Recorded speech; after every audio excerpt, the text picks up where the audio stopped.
Hello guys, welcome to Fiction Quest. So in this video, we will see what if Naruto awakened as the true Lucifer and fell in love with Serafall Leviathan. If you enjoy these kinds of stories, don't forget to show us some love by hitting the like button and subscribing to the channel. Your support means the world to us. Now, let's start the story. Chapter 1, The Unbinding. The cold was the first traitor. It seeped through the tatters of his jacket, a venomous chill that had nothing to do with the alien frost of Kagaya's ice dimension and everything to do with the gaping, cavernous void in his chest. Naruto Uzumaki lay on his back, staring up at a dead, gray sky that promised no dawn. The taste of iron and ash coated his tongue. He tried to draw a breath and felt only a wet, ragged pulling in his lungs. He was dying. It was a simple, unadorned fact, as solid and unforgiving as the ground beneath him. Kurama was gone. Ripped from him with the casual cruelty of a child tearing the wings off an insect. The searing pain of that severance had faded, leaving behind an emptiness so profound it felt like a black hole had opened within his soul, devouring his life force from the inside out. His connection to the vibrant, churning sea of chakra that had been his constant companion since birth was severed. The warmth, the anger, the grudging friendship, the sheer overwhelming presence of the Nine Tails, all of it was just a memory now, a phantom limb that ached with impossible loss. Across the desolate landscape, the battle raged on, a distant, muffled cacophony. He could just make out the figures. Sasuke, a flicker of amethyst and black, his perfect Susanoo, a faltering god against a true deity. Sakura, a tiny beacon of desperate hope, her fist striking with the force of a battering ram against an unyielding mountain. Kakashi, a silver-haired ghost, weaving through the chaos with a resignation that broke what was left of Naruto's heart. They were fighting for him. For a world he had promised to save. And he was failing them. He tried to push himself up, to force one last flicker of sage energy into his broken body. Nothing happened. His limbs were leaden, disconnected things that no longer answered his will. The darkness at the edges of his vision was creeping inward, patient and inexorable. So this is it, he thought, a strange sense of detachment settling over him. I break my promise. Sorry, everyone. Sorry, pervy sage. Sorry, Mom, Dad. He thought of the swing set, of the lonely nights in his empty apartment, of the scornful glares that had followed him like a shroud. He had fought so hard to escape that isolation, to claw his way into the light and force the world to see him. And for a while, it had worked. He had found friends, a family, a purpose. He had become the hero he always dreamed of being. Now, it was all being erased. He was dying as he had begun, alone and empty. The emptiness, it was the key. As the last vestiges of his own chakra sputtered and died, the void in his chest did not collapse. It stabilized. It was a perfect vacuum, an absolute null point in the fabric of his being. And in that perfect, silent nothingness, a sound echoed. It was not a sound his ears could hear, but one his soul felt, the resonant snap of a colossal chain. For a moment, there was only confusion. Then another snap, louder this time, like a glacier calving into a frozen sea. A third, a fourth, a cascade of shattering bonds that vibrated through the very core of him. He had lived his entire life feeling like he was in a cage, the cage of the Kyuubi's Jinchuriki, the cage of the village's scorn, the cage of a destiny he had to fulfill. He had spent his life breaking those chains. He never realized the tightest cage, the heaviest chains, were the ones he had been born with. The ones that bound his very soul to this single, finite existence. Something deep within him, something that had slept for millennia, began to stir. It was not Kurama. It was not sage energy. It was him. A part of him so ancient and fundamental that his 17 years of life were but a single, fleeting dream to it. His perception of the world fractured. He no longer just saw the gray sky, he perceived its molecular structure, the quantum foam that underpinned its existence, the utter lack of true light within its spectrum. He didn't just feel the cold, he understood it as a state of reduced kinetic energy, a concept he could grasp and command. He saw the flow of chakra in his friends, in Kagaya. He saw it for what it was, a borrowed, diluted energy, a pale imitation of true power. A river flowing in a bed carved by a far greater, primordial ocean. And from the void in his chest, that ocean began to surge. It was not chakra. It was something else entirely. A light, purer and more brilliant than the sun, bloomed from the hole in his torso. It was not a violent eruption, but a gentle, inexorable dawn. A soft, golden luminescence that was the antithesis of the Kyuubi's raging crimson. It was the light of creation, the fire at the heart of a trillion stars, the very concept of illumination given form. The gaping wound did not stitch itself shut. It was unwritten from existence. New flesh, humming with this impossible energy, wove itself into being. The tatters of his jacket, his skin, the very dirt and blood that caked his body, were not cleaned, but sublimated, vanishing into motes of harmless light. He was being remade, molecule by molecule, his human DNA being overwritten by a far older, more complex code. He floated upward, rising from the crater of his near-death with the slow grace of a celestial body achieving orbit. His feet touched the ground, and he stood tall, the golden light coalescing around him like a liquid aura. His whisker marks, the last vestige of Kurama's influence, smoothed over and vanished. His eyes, once a vibrant cerulean blue, opened. They were now the color of molten gold, bottomless and ancient, holding the wisdom of eons and the profound, terrible beauty of a dawn that has witnessed the birth and death of universes. He was Naruto Uzumaki. And he was not. He was something more. Something unbound. Across the battlefield, the shift was absolute.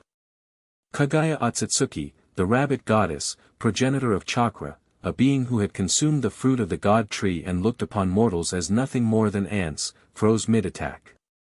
Her Byakugan and Rinne Sharingan, which could perceive all things, were blinded by the sheer impossibility of what she was witnessing. The energy signature she had been fighting, the blend of Senjutsu and the Nine-Tails chakra, was gone. In its place was a presence so overwhelming, so fundamentally powerful, that it made the god tree itself feel like a sapling. It was a pressure that her divine senses screamed was wrong. It did not belong in this reality. It was an authority higher than her own. For the first time since she had arrived in this world, Kagaya felt a tremor of something she had long forgotten. Fear. What, are you? Her voice, usually a monotone of detached godhood, was tight, laced with a sliver of disbelief. Naruto, the being wearing Naruto's face, tilted his head. The movement was fluid, effortless, and utterly devoid of the boy's usual restless energy. It was the calm of a predator that knows the hunt is already over. He didn't answer with words. He acted. Kagaya, her instincts screaming, reacted first. She thrust her palm forward, and a portal to her core dimension, a world of crushing gravity, tore open directly in front of Naruto, intending to swallow him whole.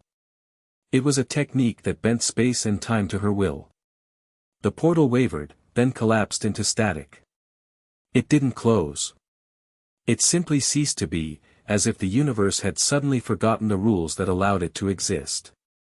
Naruto hadn't moved. He simply stood there, his new presence a fundamental law that superseded her own. Impossible, Kagaya whispered, her composure cracking. On the sidelines, the fight had stopped. Sasuke's Susanoo dissolved, his knees buckling as he stared, his Sharingan and Rinnegan spinning wildly. He saw energy, he saw life, he saw the flow of chakra. But when he looked at Naruto, he saw infinity. It was like trying to measure the ocean with a teaspoon. The sheer scale of the power radiating from his friend was so vast it gave him a blinding headache. Naruto. Sakura's voice was a choked whisper. She could see it too. He was healed. More than healed. He was different. The familiar, boisterous warmth was gone, replaced by a serenity that was somehow more intimidating than any rage she had ever seen from him. Kagaya would not be cowed. She was a goddess. She was absolute. With a shriek that tore at the fabric of the dimension, she unleashed her ultimate attack. Dozens of all-killing ash bones, projectiles that disintegrated anything they touched on a molecular level, erupted from her back and shot toward Naruto like a storm of instant death. Sasuke's eyes widened in horror. "Naruto, move." But Naruto didn't move. He raised a single hand, palm open, as if to catch a gentle rain. The golden light in his eyes flared. As the first bone came within inches of his palm, it didn't shatter. It didn't ricochet. It simply stopped. Its momentum, its physical form, its very purpose, was negated. It dissolved into a fine, gray powder that was no longer bone, no longer chakra, no longer anything. One by one, the entire volley of lethal projectiles met the same fate, disintegrating into nothingness before the silent, invisible barrier of his will. He hadn't blocked them. He had unmade them. "You see chakra as power," his voice resonated, and it was a shock to them all. It was Naruto's voice, yet it was not. The tone was the same, but the cadence was different, deeper, smoother, imbued with an ancient authority that vibrated in the air. "You see it as the source of all things. It is not. It is a river, Kaguya. And you have mistaken it for the ocean." He took a step forward. The oppressive gravity of the dimension vanished, the air becoming light and breathable. The ground stabilized. The dead, gray sky began to shimmer, cracks of brilliant starlight appearing as if the cheap plaster of this reality were breaking apart to reveal the true cosmos beyond.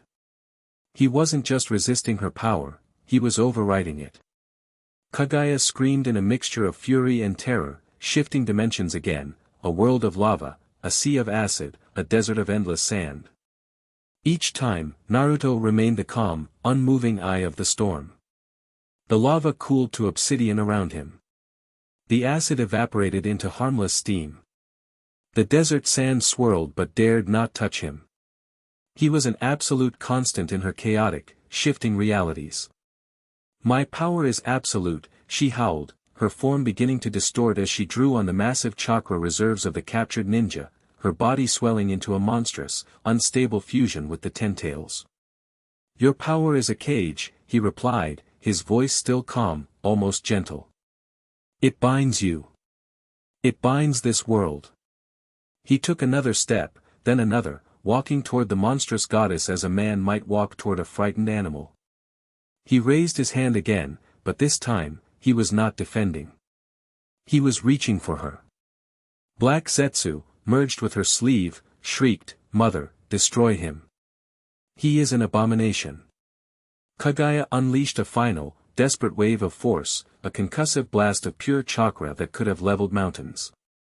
It washed over Naruto and parted around him like water around a stone, leaving him completely untouched. He was before her now, close enough to touch the grotesque, evolving form she had become.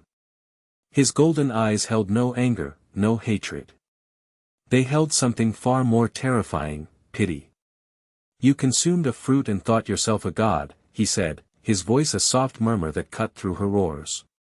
"You only became a more elaborate prisoner. Let me give you what you truly crave. What I crave is order." "Silence." "No," Naruto said, his fingers now inches from her forehead. "What you crave is release. You are a broken fragment of a will that has been twisted and diluted. You are an echo. It is time for you to be silent." His fingers did not touch her skin. They touched her essence. There was no explosion. No grand burst of light. There was only an unraveling. From Kaguya's perspective, the world dissolved into pure information. She saw the moment she ate the fruit, the birth of her sons, the betrayal, the sealing. She saw it all not as memory, but as lines of code in the fabric of existence.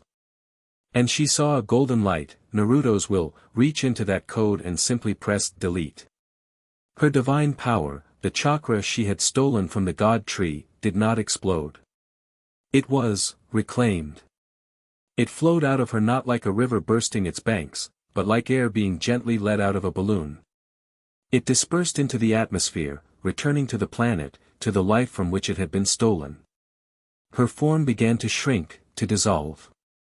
Her consciousness, her very identity, was being deconstructed. She was not being killed. She was not being sealed. She was being fundamentally and irrevocably erased. Returned to the state of raw, inert energy she had been before her ambition had given her a name. Her last sight was of those molten golden eyes, filled not with malice, but with a profound, cosmic sadness. Then, there was only nothing. Where the rabbit goddess had floated, a monstrous being of immense power, there was now only a soft, fading shimmer in the air. A few motes of light danced, and then they too were gone. Black Zetsu, her will made manifest, let out a final, silent scream as it dissolved along with her, its dark inkiness vanishing into the encroaching starlight. The war was over. Silence.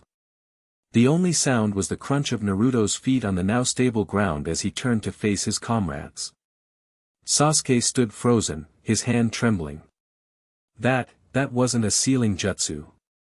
No, Kakashi said, his single visible eye wide with an awe that bordered on fear. That was an execution. On a level I can't comprehend. Sakura just stared, tears streaming down her face, born of relief, shock, and a dawning, terrible sense of loss.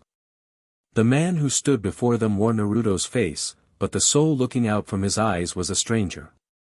He looked at them, his gaze sweeping over each one. His expression was soft, but the distance in his eyes was a chasm 1,000 miles wide. His eyes met Sakura's. He saw her exhaustion, the deep cuts and bruises, the frantic terror still lingering in her heart. He lifted a hand, and a gentle, warm golden light flowed from his palm, enveloping her. It was not medical ninjutsu. It was a command. Heal. The cuts closed. The bruises faded. Her chakra, depleted to almost nothing, was replenished in an instant. She gasped, feeling a vitality she had never known. His gaze moved to Kakashi, his teacher, the man who had guided him. He gave a slow, deliberate nod. It was a gesture of respect, of gratitude, and of farewell. It said everything. Thank you. I am no longer your student. I am no longer one of you. Finally, his eyes locked with Sasuke's. The air crackled. For a moment, the world seemed to hold its breath. In that shared gaze, a lifetime of rivalry, friendship, and shared pain passed between them. Sasuke's Rinnegan could see the truth in Naruto's soul, and what he saw made him take an involuntary step back. He saw a being that had been trapped in a cocoon, and the Naruto he knew was the caterpillar. Now, the cocoon had been shed, and what emerged was something vast, winged, and utterly stellar. He saw that this being still loved him, still considered him a brother, but it was the love of a star for a planet it was leaving behind. A love across an impossible distance. Naruto. Sasuke's voice was hoarse. What have you become? The being that was Naruto gave a small, sad smile. It was the first genuine expression he had shown, and it was heartbreaking. A single tear, clear as diamond, traced a path down his cheek. It was his last goodbye to the boy he had been, to the life he had fought for, to the bonds he had forged. It was a tribute and a release. Then, he turned away. Behind him, the air began to shimmer, not with the dimensional instability of Kagaya's techniques, but with a clean, precise tear. Space itself was being parted like a curtain. Through the rift, there was no gray sky or volcanic wasteland. There was a swirling vortex of impossible colors, distant nebulae, and the silent, beckoning promise of a million unknown galaxies. It was the deep, beautiful, terrifying cosmos, and it was calling him home. Wait! Sakura cried out, taking a step forward. Don't go. Where are you going? He paused at the edge of the rift, his back still to them. He didn't answer. He couldn't.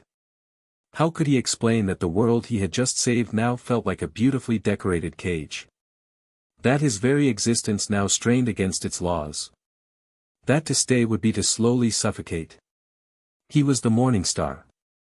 The light bringer. His nature was not to be a guardian confined to a single garden, but to wander the infinite, untamed wilderness of creation. His long sleep was over.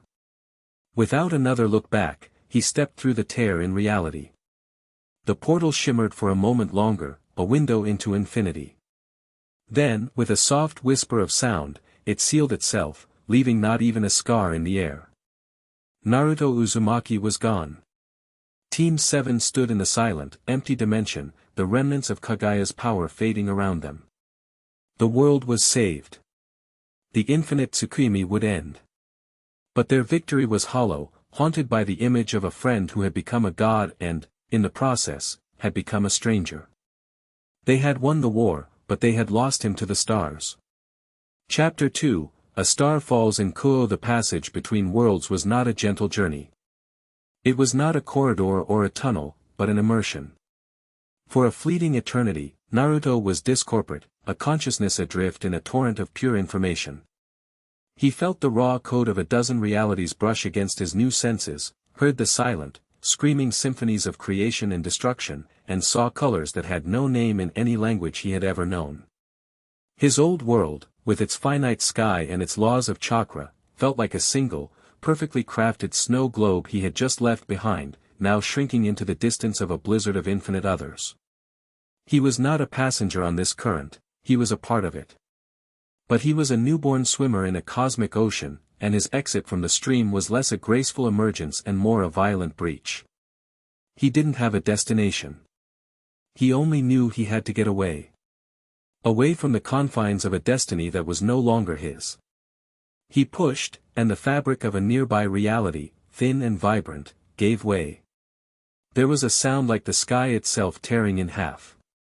The rain in Kuo town that night was a miserable, persistent drizzle that slicked the asphalt of the back alleys and made the neon signs of the distant entertainment district bleed into blurry watercolor smears.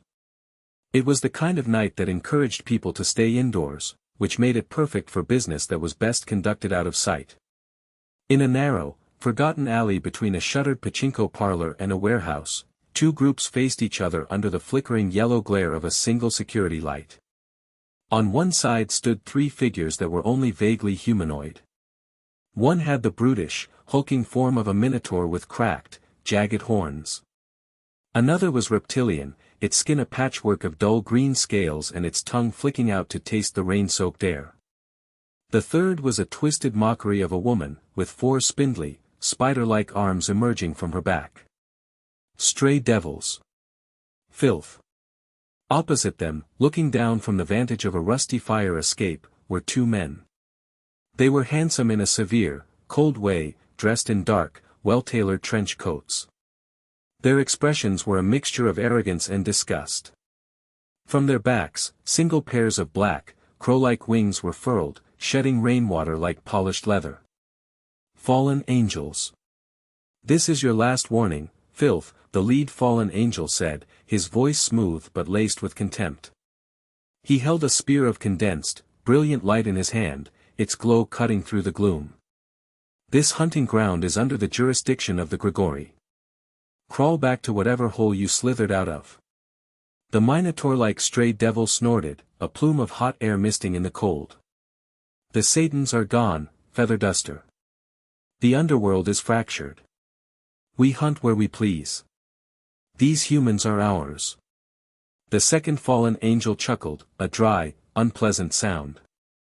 You think because the old government fell that you have a claim? You strays are a disease. And we are the cure. The Spider-Woman hissed, her multiple arms flexing. Big words. You're just two. We are three. We will feast on your wings and your precious holy power. The standoff was thick with murderous intent, a microcosm of the Cold War that simmered between the three factions.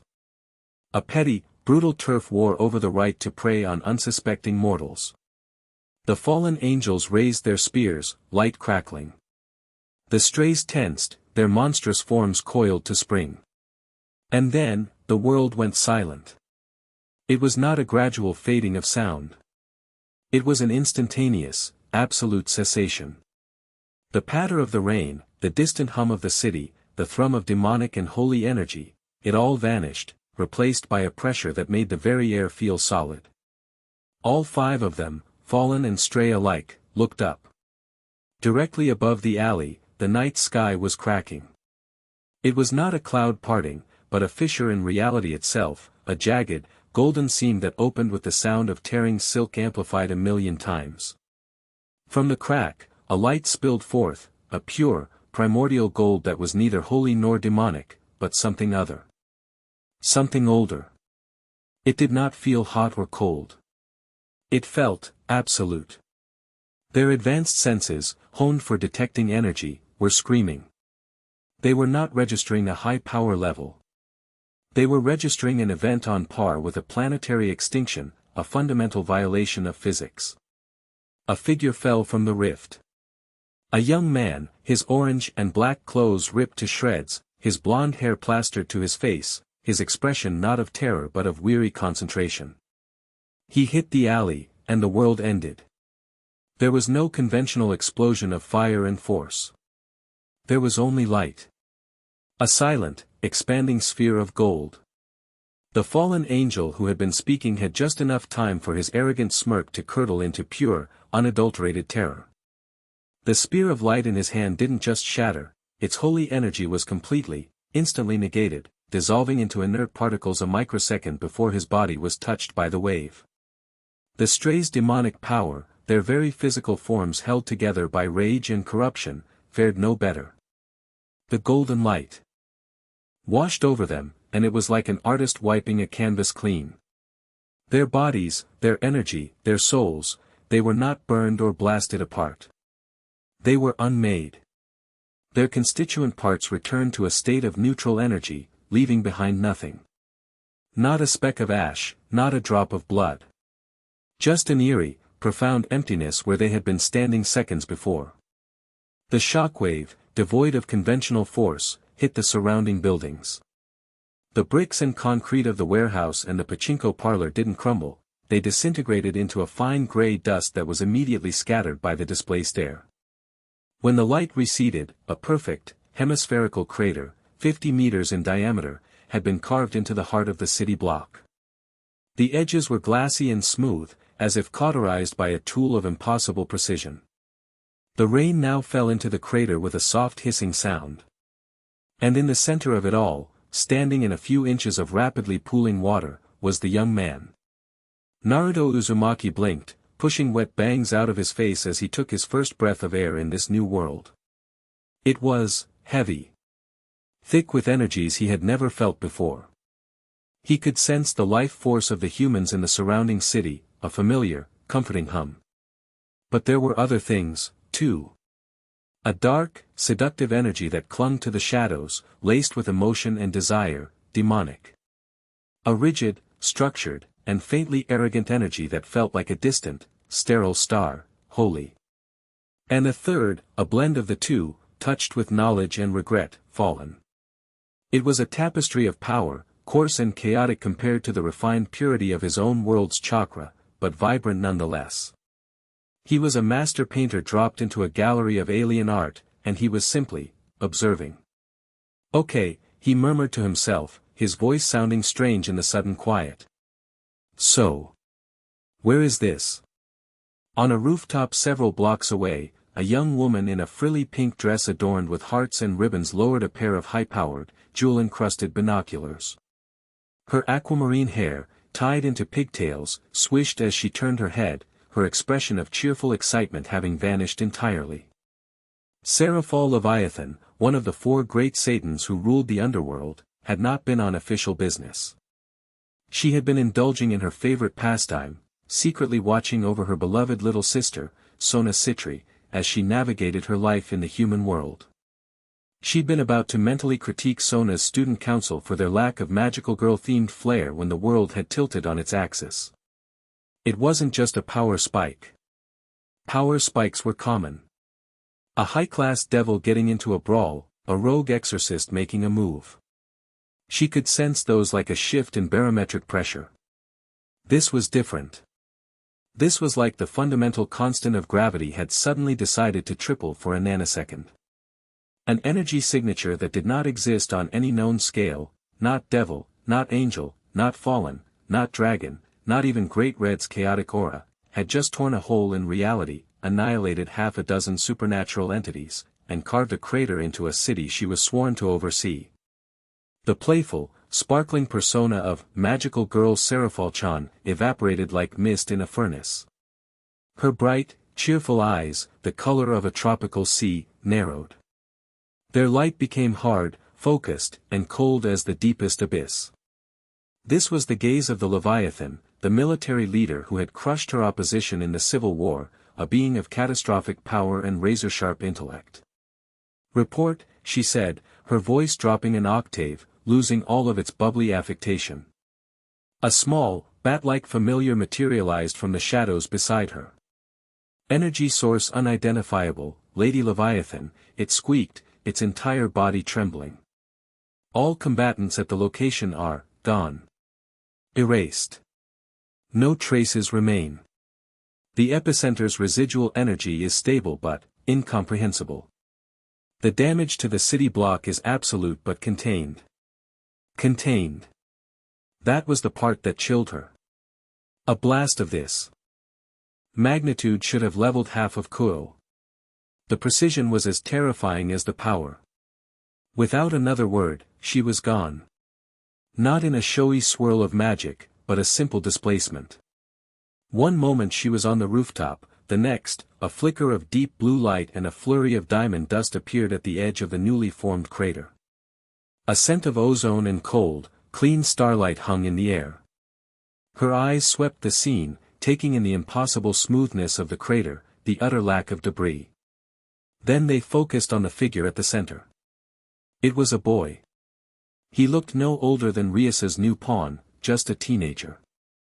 He was dressed in rags, soaked to the bone, and he had a look on his face not of monstrous power, but of simple, honest confusion. He was scanning his surroundings, his head tilted in a gesture of intense curiosity.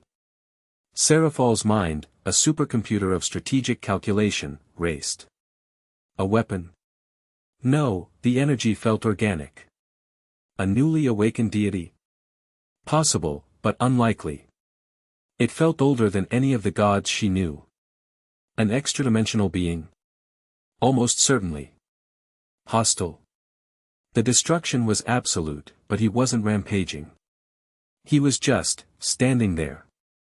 She kept her distance, her entire being coiled like a spring, enough cryogenic energy held in check to flash freeze the entire district in a heartbeat. "You are on my territory," she called out, her voice clear and powerful, echoing across the crater. "The energy that just erased 2 patrols of fallen and strays originated from you. I will have an answer. Who, or what, are you?" Naruto's head snapped toward the source of the voice. His new eyes, the color of liquid gold, focused on her. He took in her appearance, the ridiculous dress, the pigtails, the magic circle that flared to life at her feet. But his senses told him a different story. Beneath the whimsical facade was a power that dwarfed the combatants from the alley. A power like a vast, frozen ocean, deep and crushing. She was a ruler here. A person of authority. He offered no apology for the destruction. It had been an unavoidable consequence of his arrival. "I am a traveler," he answered, his voice calm and even. "The others were in my way. An accident. An accident." He called the instantaneous annihilation of 6 supernatural beings and a city block an accident. Serafall felt a shiver that had nothing to do with the cold rain trace its way down her spine. The casual, matter-of-fact way he said it was more chilling than any threat. He wasn't boasting. He was stating a fact. Accidents of that magnitude tend to attract a great deal of unwanted attention, she countered, taking a cautious step along the crater's edge. Attention from beings far more powerful than the ones you just turned to dust. Before Naruto could reply, a new presence tore into the area. It was not subtle. A roar of pure bestial rage echoed from the shadows of a surviving building. Something huge and rank charged into the open. It was another stray devil, this one far larger than the others. It looked like a grotesque cross between a boar and an ape, with thick, matted fur, tusks the size of daggers, and eyes glowing with mindless bloodlust. It had been drawn by the lingering scent of power, a shark smelling blood in the water. A high tier, Serafall muttered, annoyed. Normally, she would have dispatched it with a flick of her wrist, a casual gesture of absolute superiority. But her attention was locked on the boy. This would be the true test.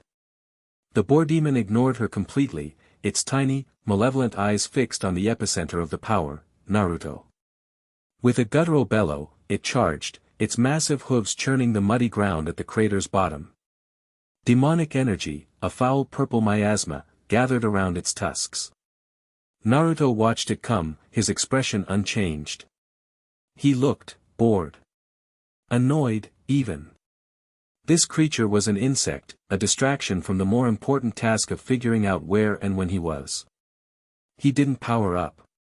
He didn't summon an energy blast or prepare a stance. He simply lifted his right hand, his palm open towards the charging behemoth. The stray was 10 feet away, its charge unstoppable. 5 feet. Serafall tensed, ready to intervene if only to contain the fallout.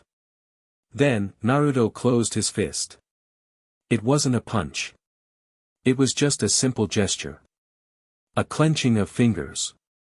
The purple demonic energy surrounding the stray's tusks didn't explode. It fizzled, like a light bulb burning out. The creature's forward momentum ceased instantly, as if it had run into an invisible wall of infinite density. Its eyes widened in what might have been confusion, had it possessed the intelligence for it. Then, it began to crumble. Starting from its hooves and rapidly moving up its body, the monster's form broke down. Not into flesh and blood, but into fine, granular particles of gray dust. It was the same effect as before, but slower, more deliberate. A silent, terrifying display of utter negation. The stray devil let out a choked, soundless roar as its torso disintegrated, its head turning to dust a moment later.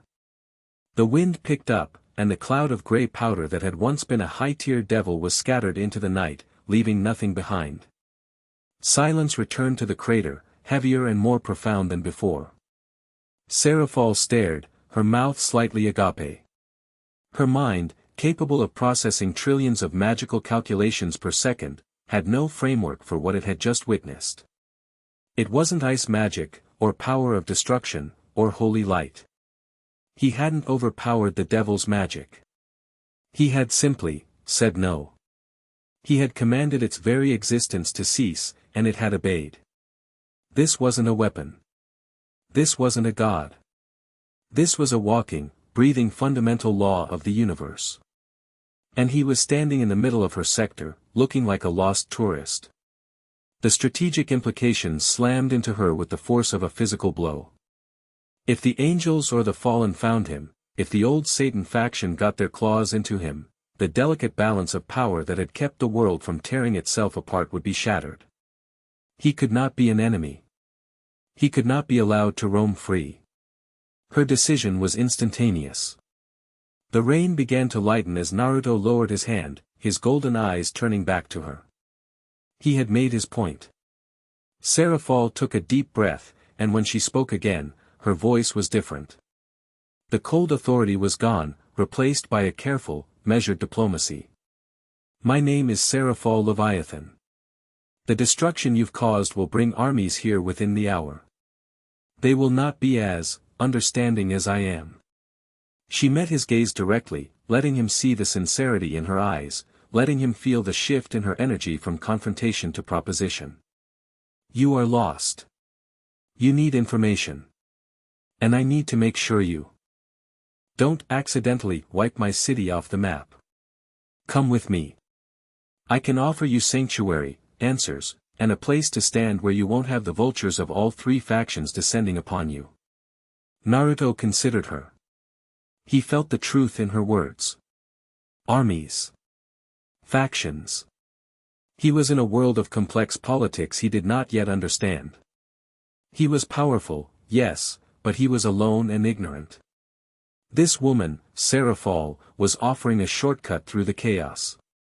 He scanned her essence one last time.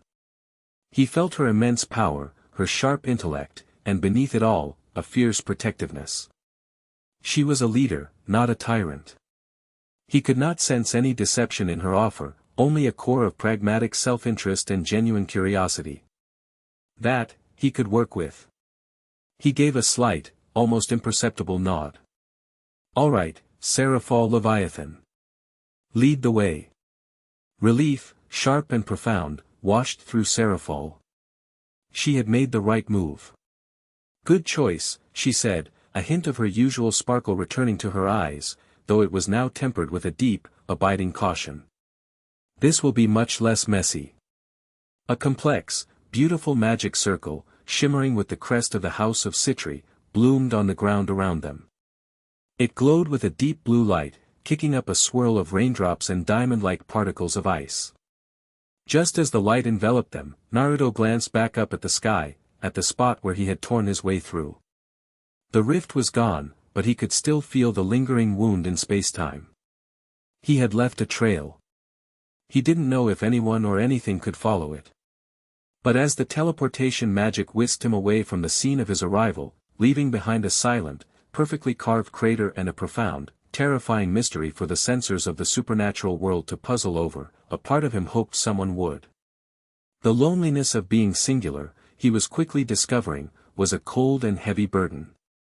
Chapter 3, The Empty Throne. The transition was instantaneous and jarring. One moment, Naruto was standing in the cold, rain-slicked crater, the scent of petrichor and ozone in his nostrils. The next, he was in a hall so vast it seemed to mock the very concept of indoor space. The air was warm, dry, and heavy with the scent of ancient stone, melted wax, and 1,000 overlapping signatures of demonic power. He stood on a floor of polished obsidian that reflected a sky far above. But it wasn't a sky of clouds and sun, it was a swirling nebula of purple, indigo, and crimson, dotted with distant, cold-burning stars. Enormous pillars, carved with screaming, ecstatic, and tormented faces, rose up to meet that impossible heaven's cape, their tops lost in the gloom. The hall was lit by thousands of floating globes of witch light, casting long, dancing shadows that seemed to have a life of their own. Naruto's golden eyes swept the scene, his senses cataloging everything with a dispassionate curiosity. This was the underworld. He could feel its raw, untamed magical energy saturating every stone, a stark contrast to the natural, balanced energy of his home world. He was not alone. He stood in the center of a large, circular dais. Before him, elevated on a platform of blood-red marble, were 4 thrones. 3 were occupied. The beings sitting upon them were the focal points of all the power in this immense chamber. On the central throne sat a man with long, striking crimson hair and gentle blue-green eyes. He wore elegant, regal attire, and his posture was one of relaxed, absolute authority. His demonic power was a placid, deep ocean, vast and overwhelming, yet held in perfect, serene control. This was a king in every sense of the word. To the king's right sat a man who seemed utterly bored with the proceedings. He had lime-green hair and wore a white lab coat over his noble attire. His gaze was distant, and his demonic energy was not a sea, but an infinitely complex web of crackling equations and shifting fractals. His mind was a universe unto itself. To the king's left, on a throne of sculpted ice that seemed to drink the light, sat Serafall. She had changed her attire from the frilly pink dress to a more formal, elegant gown of deep blue and silver that shimmered like a frozen waterfall. Her demeanor was completely transformed. The bubbly magical girl was gone, replaced by the cold, sharp-eyed monarch. She was the Leviathan, and this was her court. The 4th throne, a twisted, baroque seat of blackened silver, was empty. Naruto recognized the setup for what it was. This was not the sanctuary he had been promised. It was an interrogation. An audience. A tribunal. The entire hall was filled with hundreds of other figures standing in the shadows along the periphery, devils of every shape and rank, their eyes fixed on him, their whispers a low, susurrus hiss that echoed in the cavernous space. He was not intimidated. He was not even annoyed. He simply waited. Let them have their theater. The crimson-haired man on the central throne leaned forward, his placid expression hardening slightly as he studied Naruto. The sheer magnitude of his gaze was a physical force, a pressure meant to cow and dominate. Naruto met it without flinching, his own golden eyes a calm, unreadable void. The pressure washed over him and dissipated into nothing. A flicker of surprise crossed the king's face. He shared a brief, meaningful glance with Serafall before his attention returned to Naruto. "I am Serafall's Gremory," the man said, his voice smooth and resonant, filling the hall without effort. He gestured to the man on his right. "This is Ajuka Beelzebub." He then gestured to Serafall. "And you have already met Serafall Leviathan. Together, we, along with Falbium Asmodeus, who is unfortunately occupied at present, rule the underworld as the four great Satans." He paused, letting the weight of his title settle. "Serafall has brought you here under her protection, claiming you are an extra-dimensional being of incalculable power, who arrived in a manner that erased a city block and several of our less reputable citizens. She argues you are a potential ally. The rest of us," his eyes narrowed slightly, "see a potential threat of unprecedented scale. So, we will ask you again, as she did. Who, and what, are you?" The silence that followed was absolute. Every devil in the hall held their breath. Naruto stood impassively in the center of the dais, the focal point of 1,000 hostile stares. He could feel their power, their fear, their curiosity. It was a sea of emotions, and he was an island of perfect calm in its midst. He had no reason to lie. Deception was a tool for the weak. "My name is Naruto Uzumaki," he stated, his voice carrying the same effortless authority as Serafall's.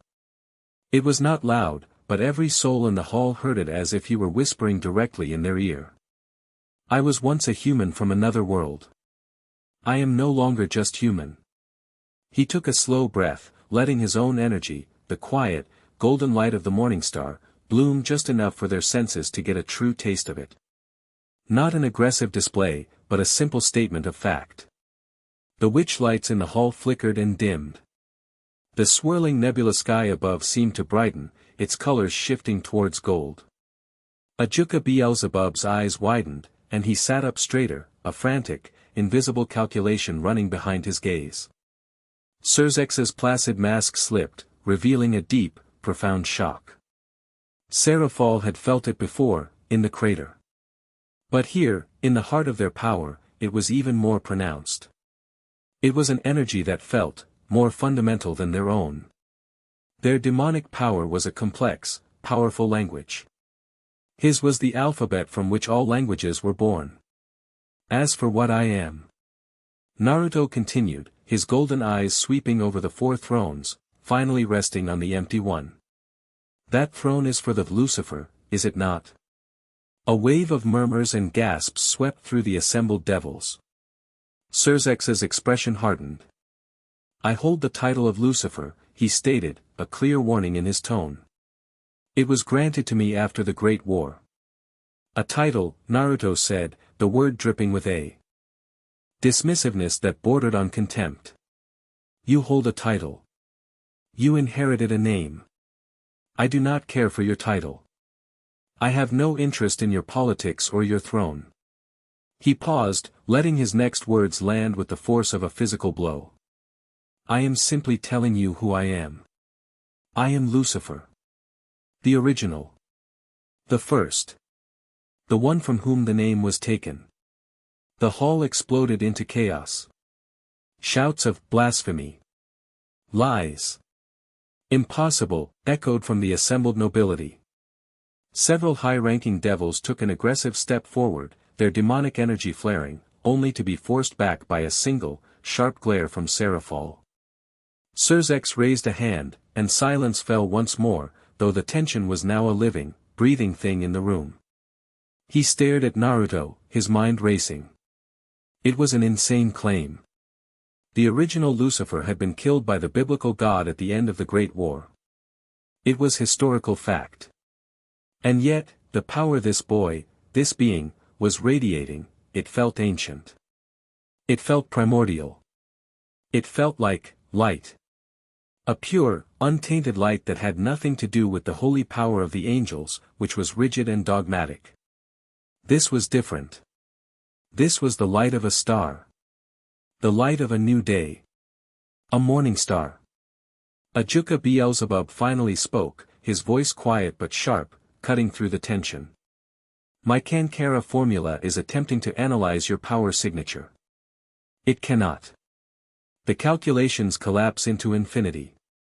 It is not demonic. It is not holy. It is not draconic. It has no parallel in any known energy database, including the records from the Great War. The only concept it remotely correlates with is Genesis. The word hung in the air. Genesis. Creation. The beginning. Serzex leaned back in his throne, his mind grappling with the implications. If this being was telling the truth, his very existence was a political cataclysm.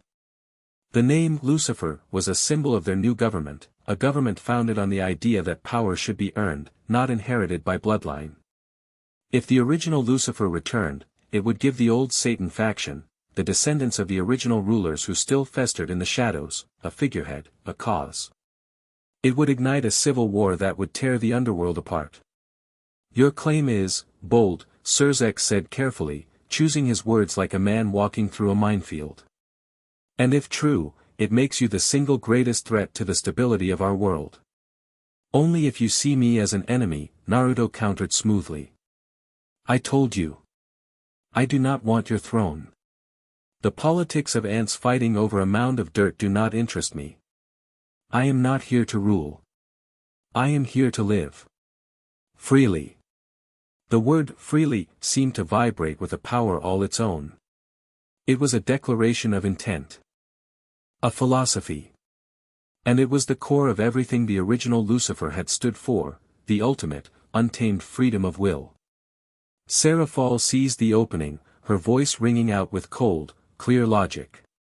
He has shown no hostility towards us. He eliminated strays who were a plague on our territory. When I confronted him, he came willingly. His power is a fact, Serzex. We cannot ignore it, and we cannot fight it. Attacking him would be suicide, and we don't even know if he can be killed. Does it not make more sense to treat him as what he is, a unique, powerful individual who has, by his own word, no quarrel with us? Serzex looked at her, then back at Naruto. Her logic was sound. A direct confrontation was an unknown variable of catastrophic proportions. An alliance, or at least a truce, was the only sane path. And what do you want in return for this, peace? Serzex asked Naruto. Nothing you need to give, Naruto replied. A place to stay while I acclimate to this reality. Information. And to be left alone. In return, I will not interfere with your rule. Unless, his golden eyes narrowed to slits, and for the first time, a sliver of his immense power was unleashed with intent, you try to put a leash on me. I have spent one lifetime in a cage. I will not spend another. The pressure that emanated from him was not demonic or physical. It was conceptual. The very idea of being controlled was anathema to him, and his power reacted to that, projecting a field of absolute freedom that felt like a psychic scream to the devils present, beings whose society was built on contracts, hierarchies, and binding pacts. Several weaker devils in the hall actually fainted, their minds unable to cope with the sheer force of his will. Serzex felt it as a cold knot in his stomach. This being wasn't just powerful. He was the living embodiment of rebellion. He was everything their structured society was not. Before the stalemate could continue, a new element entered the fray. A low, rhythmic chanting began to echo from a dark corner of the hall. A group of devils, dressed in old, aristocratic robes bearing the crests of the original Satans, stepped forward.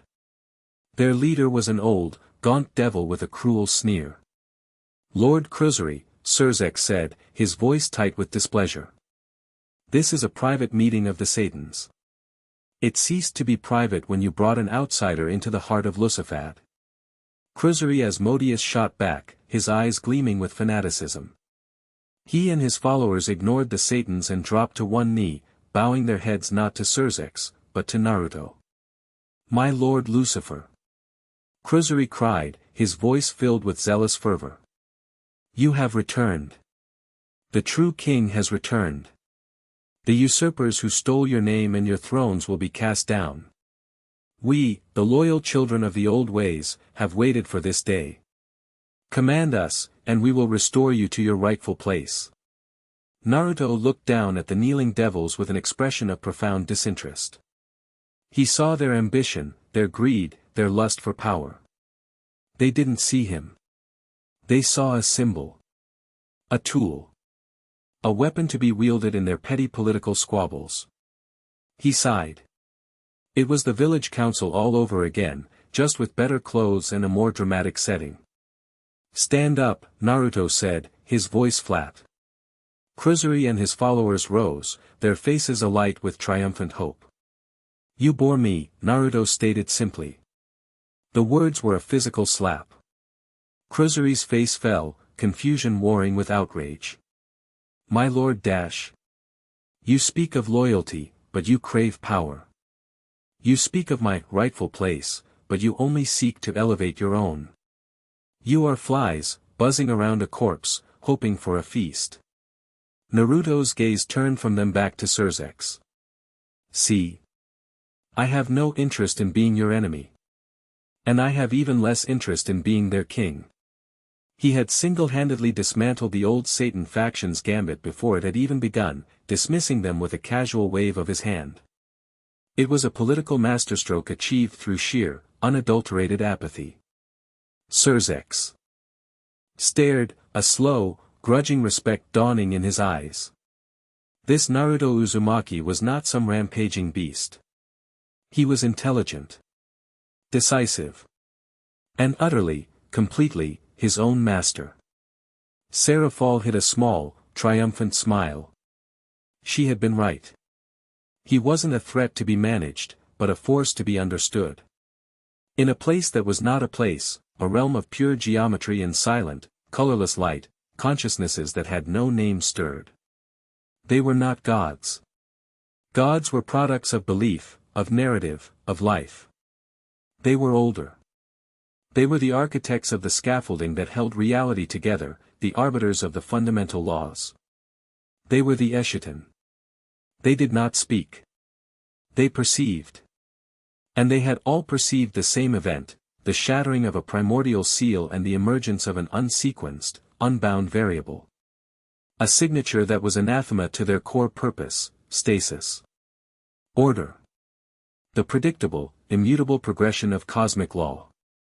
A presence materialized before the silent council. It had a form, but it was a form of convenience, a vaguely humanoid shape made of blinding white light and shifting, angelic wings made of pure mathematical equations. It had no face, only a smooth expanse where a face should be. This was a purifier. A tool. An agent of the Eschaton's will. Its designation was Metatron 7. Query, its voice was not a sound, but a direct transmission of intent into the Council's shared consciousness. A Class Omega primordial signature has manifested in Sector 7 Delta. Unsequenced. Uncatalogued. Anomaly exhibits reality warping capabilities on a localized scale. It is integrating with the native power structures. The Council's collective thought was a singular, cold command. Hypothesis, the Luciferian fragment. The primary containment vessel, the Jinchuriki, has failed. The essence has achieved full awakening and integration with the host consciousness. It is unbound, Lucifer. To them, the name was not a symbol of evil or rebellion. It was a designation for a concept, radical, untamed free will. The one variable that could, if left unchecked, unravel the entire tapestry of causality. The ultimate agent of chaos. Verdict: the purifier transmitted. The council's response was swift and absolute.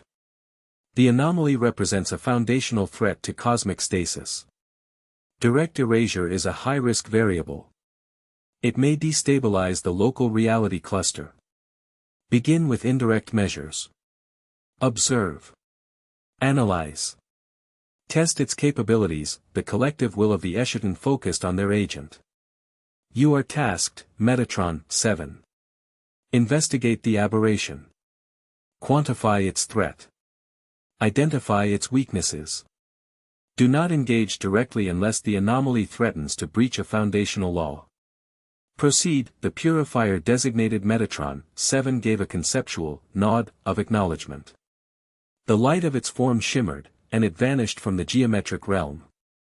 Its destination, a small, insignificant town on an insignificant planet in Sector 7 Delta. A town called Kuo.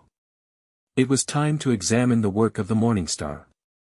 Chapter 4, Lessons in Heresy. The night air over Kuo Academy was thick with the stench of ozone and scorched earth.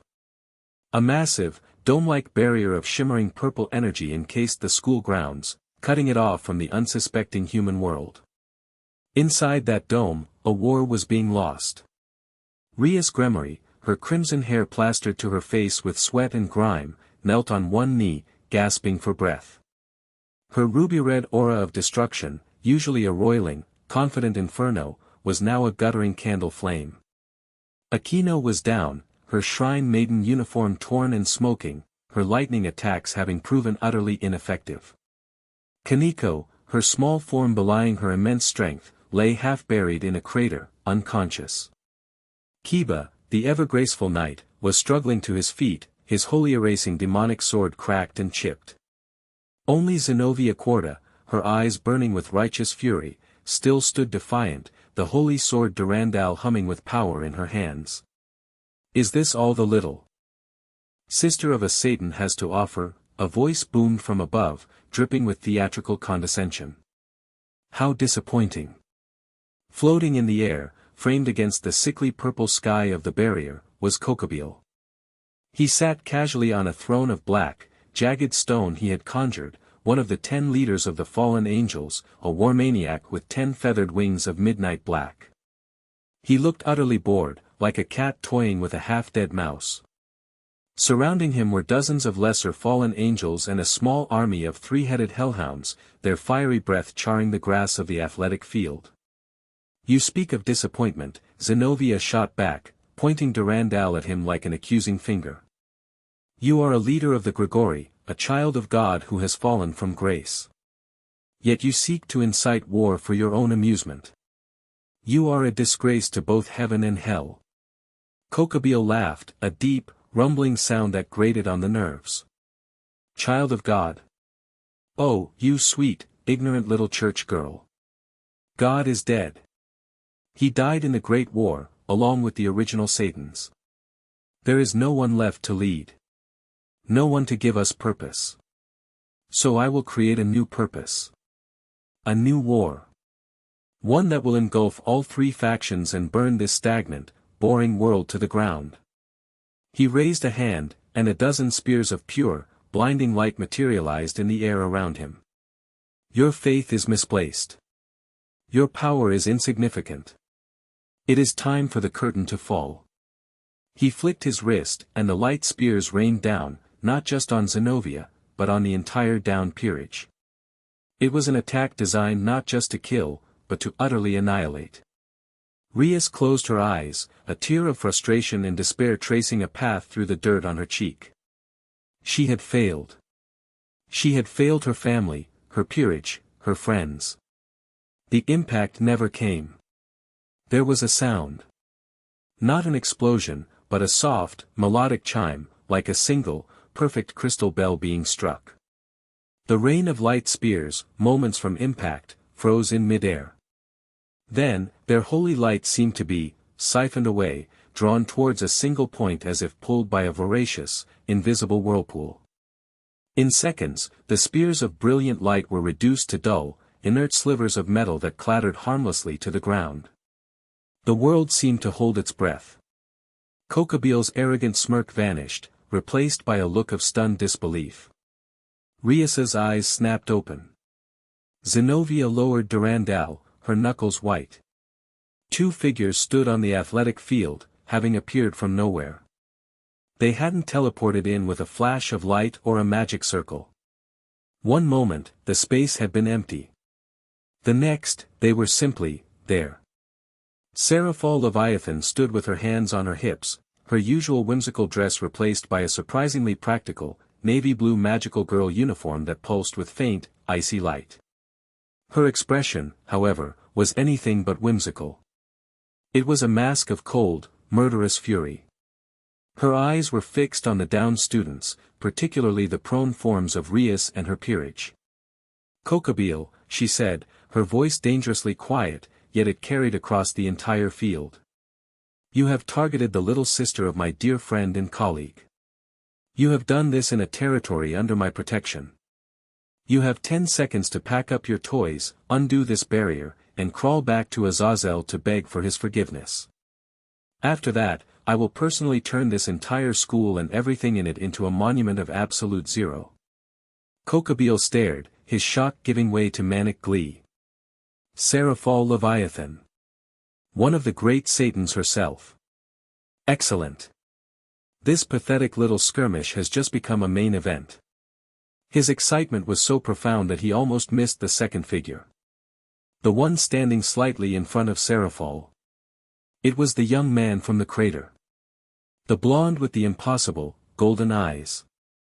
Naruto Uzumaki looked around, his gaze sweeping over the scene with a calm, analytical detachment. He saw the barrier, a crude but effective piece of magic. He saw the wounded devils on the ground, their life forces flickering.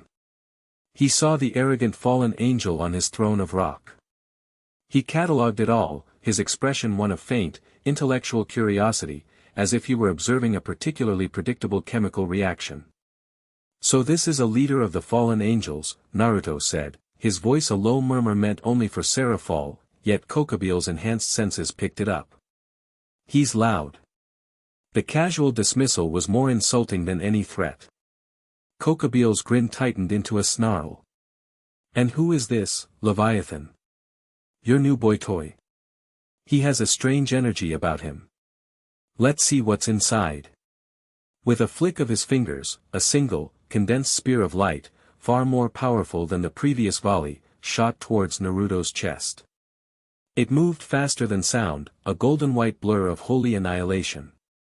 Serafall started to move, a blizzard of diamond dust already forming around her hands. Naruto dash. She stopped. She didn't need to. Naruto didn't dodge. He didn't block. He simply raised his right hand, his fingers outstretched. The spear, a weapon that could pierce the hide of a dragon, struck his palm. There was no impact. No explosion. The spear had touched his skin, and the holy light that comprised it simply dissolved. It flowed into his palm like water into sand, vanishing without a trace. The physical shaft of the spear, now just inert energy, crumbled into dust. Naruto looked at his palm, then back at Kokobiel, his head tilted. His expression was one of genuine puzzlement, as if a child had thrown a pebble at him and he was trying to understand the intent behind it. "Is that supposed to hurt?" he asked. The question was not mocking. It was a genuine inquiry.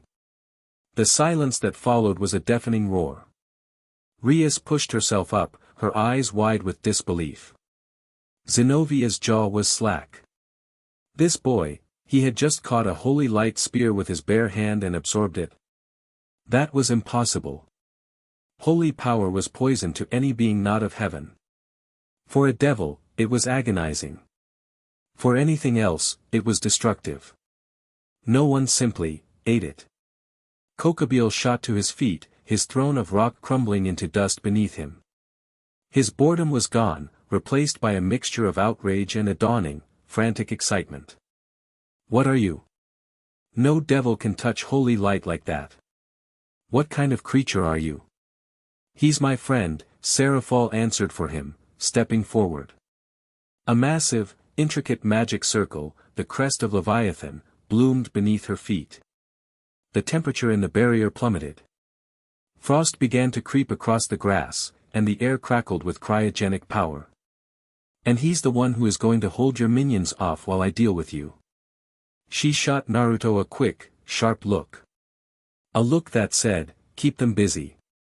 Don't level the city. Naruto gave a slight nod of understanding. Dealing with the grunts was a waste of her time. He could handle it. He turned his attention to the army of hellhounds and the lesser fallen angels, who were now looking between him and their leader with growing uncertainty. Serafall shot into the sky like a blue comet, a trail of ice crystals in her wake, heading straight for Kokobeel. Let's dance, you overgrown crow, she yelled, her voice once again tinged with her battle-crazed magical girl persona. The sky above them erupted into a maelstrom of black feathers, demonic lightning, and colossal shards of ice. Down on the field, Naruto was left with the army. The hellhounds, creatures of instinct, snarled and charged. The fallen angels, more cautious, hung back, creating lances of light. Naruto sighed. It was a heavy, weary sound. This was all so tedious. He began to walk. Not a run, not a charge. Just a slow, deliberate walk towards the oncoming horde. The first hellhound, a beast the size of a bear, lunged, its 3 sets of jaws snapping, aiming to tear him limb from limb. Naruto didn't even break stride. He didn't punch it. He didn't kick it. As it came within range, he simply swiped his hand through the air in a horizontal arc. A wave of visible distortion, a shimmer of golden light, shot from his hand. It was not a blade of wind or chakra. It was a wave of pure, conceptual force. The hellhound, and the 3 behind it, were caught in the wave. They did not explode or get cut in half.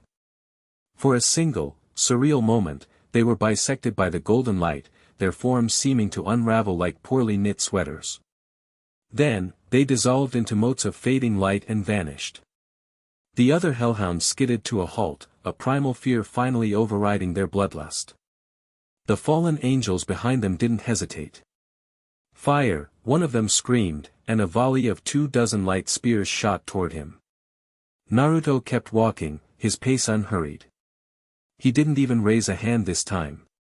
As the spears entered a 10-foot radius around him, his personal aura, the faint, passive shimmer of the Morningstar's light, acted on its own.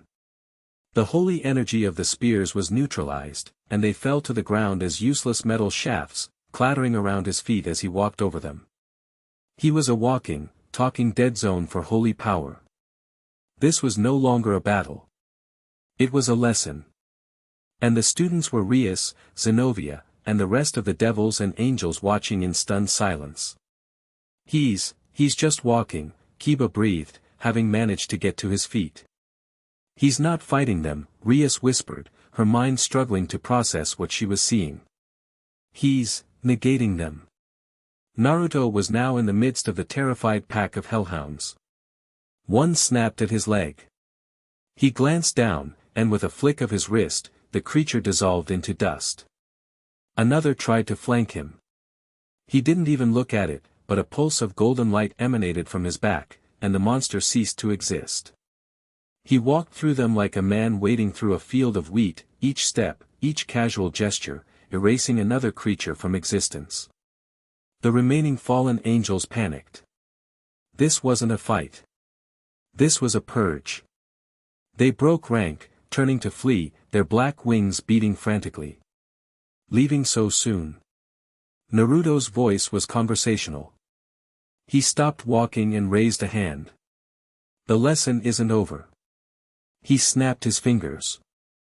High above them, every single one of the fleeing fallen angels froze in mid-air, their bodies encased in shimmering, golden cocoons of light. They were held fast, unable to move, their faces masks of pure terror. Meanwhile, the battle in the sky had reached its climax. Serafall, in her element, was a terrifying force of nature. She had trapped Kokabeel in a swirling vortex of ice shards, each one as sharp as a razor and as cold as the void between stars. But Kokabeel was a war veteran of millennia. He coated himself in a dense aura of demonic energy and light, shattering the ice as fast as it formed, laughing maniacally. "Is that all, Leviathan?" "A little snowstorm," he taunted, unleashing a massive blast of combined light and darkness that forced her to erect a thick wall of ice to defend herself. "I'm just getting warmed up," she retorted, but she knew she was at a stalemate. He was too durable. She could hold him here for days, but breaking through his defenses and finishing him would be a long, drawn-out affair. It was then that she saw what was happening below. The field was clear, save for the golden cocoons hanging in the air like grotesque Christmas ornaments. Naruto was standing alone, looking up at her fight with an unimpressed expression. He met her eyes, and she felt his intent as a clear thought in her mind. "Are you done playing?" Serafall gritted her teeth. "He's tough." She sent back, a mental complaint. The response was simple. "Then let me finish it." Kokabeel, seizing the momentary distraction, unleashed another powerful blast. "You're not focusing, Satan." Before the blast could hit her, Naruto was there. He appeared between her and the blast, his back to her, his hand raised. The colossal wave of energy hit his palm and vanished, absorbed without a sound. "My turn," Naruto said, his voice quiet. He vanished from in front of Serafall and reappeared directly in front of a shocked Kokabeel, their faces inches apart. Kokabeel reacted on pure instinct, throwing a punch powered by millennia of rage and war, his fist wreathed in dark energy. Naruto caught the fist in his open palm. The shockwave of the impact cracked the very barrier around the school, but Naruto didn't even slide back an inch. He simply held the fist, his grip like a vice of infinite pressure. "You talk a lot about purpose," Naruto said, his golden eyes locking onto Kokabeel's. "About war. About the death of your god." He began to deconstruct the fallen angel, not with his fists, but with his words, his voice infused with the light of truth. "You don't want a war, Kokabeel. You want a parent to tell you what to do. You're a child throwing a tantrum because your father left and didn't leave you any new toys. Your quest for purpose is just a desperate scream for attention. Shut up." Kokabeel roared, trying to pull his fist back, but it was held fast. "You know nothing." "I know everything," Naruto said, and the authority in his voice was absolute. "I know the despair of the Grigori, cast out and left to grow old. I know the silent agony of the angels in a heaven with an empty throne. I know the futility of your hatred." He leaned in closer, his voice dropping to a whisper. "You want to see the truth of the war you so desperately want to start? Fine. Let me show you." He placed his free hand on Kokabeel's chest. There was no blast of power. No explosion. Instead, a soft, golden light poured from Naruto's palm into the fallen angel. It was not an attack. It was an infusion. Kokabeel's eyes went wide. His maniacal grin froze. His mind, which had been a fortress of arrogance and rage, was suddenly and irrevocably breached. Naruto wasn't showing him a vision. He was forcing Kokabeel's soul to experience the undiluted, unfiltered truth of his desires. He felt the terror of the first devils to die in his new war. He felt the sorrow of the first mothers to lose their children. He felt the despair of angels watching their brethren fall, the emptiness of a victory with no prize, the soul-crushing meaninglessness of a conflict born from boredom. He experienced 1,000,000 years of suffering in a single, eternal second. His entire ideology, his very reason for being, was unmade not by force, but by a forced, agonizing empathy. Kokabeel screamed. It was not a roar of defiance, but a thin, broken wail of a soul that had been shattered from the inside out. His 10 wings drooped. The dark power radiating from him guttered and died. The light in his eyes vanished, leaving only blank, staring orbs. He went limp, his body slumping forward, held up only by Naruto's grip. Naruto released him. Kokobeel's body fell from the sky like a stone, landing on the field with a dull thud. He was alive, but his mind was gone. A catatonic shell, trapped forever in the hell of the truth he had been forced to witness. Naruto floated in the silent air for a moment, then turned to the frozen, golden cocoons. With a wave of his hand, they all dissolved, and the dozen terrified fallen angels dropped to the ground. They scrambled to their feet, staring at the catatonic form of their leader, then at the being floating in the sky. "Go," Naruto said, his voice calm but carrying the weight of a death sentence. "Tell your master, Azazel, what happened here. Tell him a child throwing a tantrum was put in his place. And tell him that the next time one of his subordinates causes trouble, I will not be this gentle." They didn't need to be told twice. They teleported away in a frantic cascade of black feathers and panicked energy. The purple barrier around the school flickered and died. The normal night sky of Kuo returned. The only sounds were the distant city and the ragged breathing of Rias and her peerage. Naruto floated down to the ground, landing softly beside a stunned Serafall.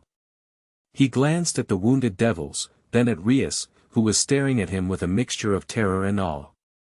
His authority was absolute, his power undeniable. It was in that moment, seeing him stand there, having ended a threat that would have required the full might of a Satan's peerage to handle, and done it with such terrifying, calm precision, a perfect blend of overwhelming power and focused purpose, that Serafall's fascination crystallized.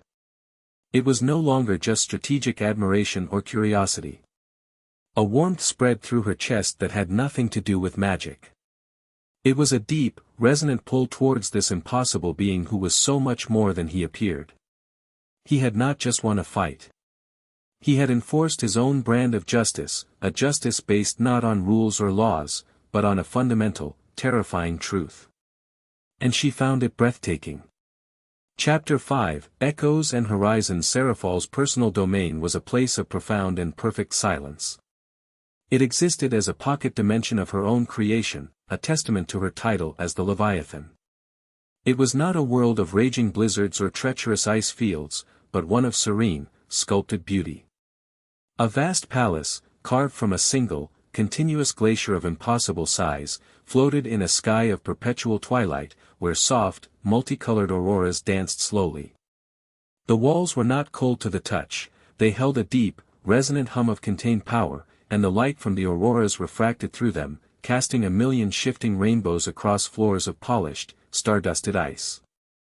Snow, as fine and soft as powdered sugar, fell in a gentle, endless cascade in the gardens outside the crystalline windows, but never touched the ground, evaporating into shimmer a foot above the surface. It was a kingdom of absolute zero held in perfect, beautiful stasis. Naruto stood on a balcony overlooking one such garden, his hands resting on a railing that felt like smooth, unyielding glass. He had been here for 3 days. 3 days of quiet observation. After the incident at Kuo Academy, Serafall had insisted he retreat here, to a place where not even Surzex could easily pry. It was a gesture of trust, and a strategic move to keep her new, world-breaking, friend, under her personal supervision. He didn't mind. The quiet was a balm on a soul that had known nothing but turmoil for 17 years. He could feel the pulse of this dimension, Serafall's own energy woven into its very fabric. It was controlled, precise, and beneath its frozen exterior, fiercely protective. Like her. The sound of soft footsteps on the ice floor announced her arrival. He didn't turn. "You're brooding," Serafall said. She came to stand beside him, leaning against the railing. She had shed her battle attire and formal gowns. Tonight, she wore a simple, comfortable-looking sweater and pants, her aquamarine hair let down from its usual pigtails, cascading over her shoulders. The Serafall-chan persona was gone. This was just Serafall. "I don't brood," Naruto replied, his gaze fixed on the silent, falling snow. "I think." "About what?" "The fate of the cosmos." The philosophical implications of your own existence, she teased gently, a small smile playing on her lips. In the past few days, she'd learned that his quietness was not one of anger or sadness, but of deep, profound contemplation. It was like sitting next to a mountain. No. I was thinking about ramen, he said, his voice completely serious. Serafall blinked, thrown off guard. Ramen? The human noodle soup. Miso pork broth. Extra chashu. An old man and his daughter used to make it. It was the only place in my village that would serve me when I was a kid, he said. He wasn't telling a story of his tragic past. He was stating a simple, sensory memory. The warmth of the bowl in his hands. The savory steam hitting his face. The gruff but kind voice of Tucci telling him he was getting too skinny. This world doesn't smell like it would have good ramen. It was the most he had spoken about his past in 3 days. Serafall found herself leaning closer, captivated. He didn't offer exposition or emotional pleas for sympathy. He offered small, concrete fragments of a life lived. They were like polished stones, smooth and heavy with unsaid meaning. She had seen his power, a force that could unmake gods and terrify Satans. But this quiet nostalgia for a bowl of soup, was infinitely more fascinating. It was the ghost of the boy inside the living god. Why wouldn't they serve you? She asked softly, her curiosity overriding her caution. I had something sealed inside me, he answered, his voice still a monotone, but there was a subtle shift, a shadow of an ancient ache. Something powerful and dangerous. They were afraid. Fear makes people stupid. Serafall nodded slowly, understanding dawning. He was a Jinchuriki. She knew the term from scattered reports on the elemental nations. A living prison for a great power. He had been ostracized, feared, hated. Just like many devils were by humans. It was a familiar story, yet hearing it from him, the being who had negated holy light with a gesture, was surreal. And now, she pressed, her voice gentle. You're not a prison anymore. You're something else. Do you miss it? The thing that was inside you? Naruto was silent for a long moment, his golden eyes watching the spectral snow. He was loud. And angry. And he was the only family I had for a very long time, he said. Yes. I miss him. The admission was stark, unadorned, and it hit Serafall with the force of a physical blow. Here was the core of him. Not the morning star, not Lucifer, but Naruto Uzumaki, a lonely boy who missed his grumpy, monstrous roommate. A comfortable silence fell between them. Serafall found she didn't need to fill it with her usual bubbly chatter. The quiet with him was not empty. My turn, he said, finally turning his head to look at her. His golden eyes were not intimidating now. They were just, perceptive. Why the act? The act? Serafall feigned ignorance, tilting her head. The frilly dresses. The high-pitched voice. The magical girl Serafall-chan, he listed off, his expression unchanging. It's a mask. A good one. But it's loud. Why do you wear it? Serafall sighed, a genuine, weary sound. She leaned her head back, looking up at the aurora. Because the Leviathan is terrifying, she said simply. The great Satan who butchered the old Satan faction's armies in the Civil War, who can freeze oceans and shatter mountains, she's not very approachable. She doesn't inspire loyalty. She inspires fear. She glanced at him, her sea-green eyes holding a deep-seated pragmatism. But magical girl Serafall-chan? The one who loves cute things and wants to make a TV show for kids. She's popular. She's beloved. The public adores her. It's better for morale. It's better for politics. It makes it easier to rule. It's a tool. A necessary one. She shrugged, a gesture of resignation. And, a part of me actually enjoys it. It's fun to be ridiculous sometimes. The pressure of being a Satan, it's heavy. Naruto nodded, accepting her answer completely. He understood masks. He understood the weight of a title. He turned his gaze back to the garden. He raised a hand, and a small, soft globe of golden light, the same primordial energy he used to unmake his enemies, formed in his palm. It pulsed with a gentle, comforting warmth. "You shouldn't have to carry it alone," he said. He didn't offer to solve her problems or fight her battles. It was a simple statement of companionship. An acknowledgement of her burden. Serafall stared at the light in his hand, then at his profile. The chasm between the lonely boy who missed his ramen and the primordial being of light was vast, and yet, he was both.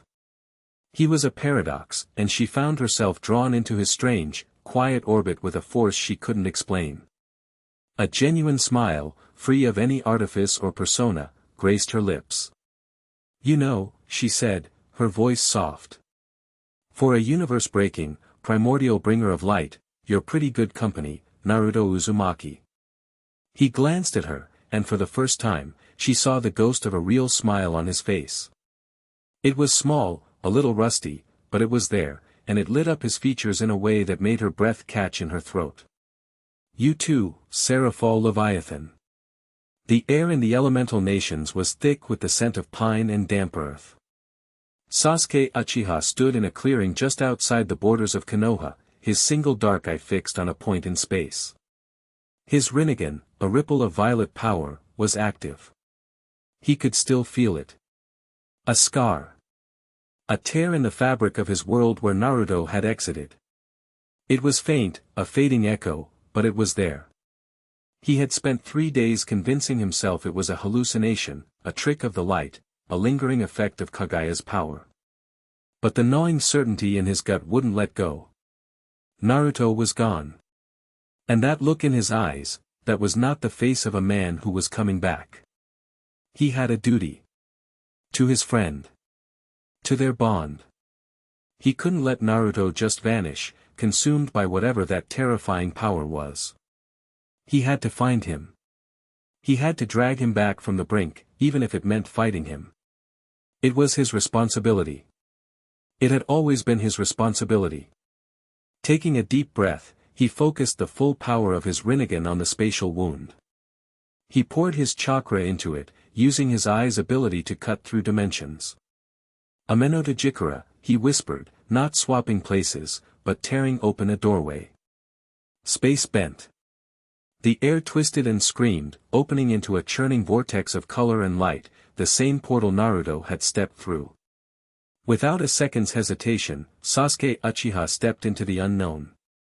The transit was violent and disorienting. He was assaulted by sensations his body had no name for. He grit his teeth, his Sharingan and Rinnegan spinning as they tried to process the impossible flood of information. He focused on a single thread, the lingering trail of Naruto's unique, golden energy. It was a beacon in the storm. He burst out of the portal and into the night air of Kuo. He didn't fall. He landed with practiced grace on the roof of a building, his cloak settling around him. He took a breath of the new world's air. It felt wrong. Heavy. Saturated with energies that felt coarse and polluted compared to the pure natural energy he was used to. He was at the site of the Kokobile fight. The ground was scorched, the buildings damaged. The residual energies of devils and fallen angels hung in the air like a bad smell.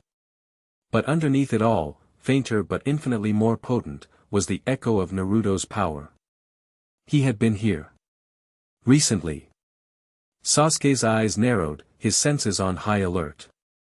He was an invader in hostile territory.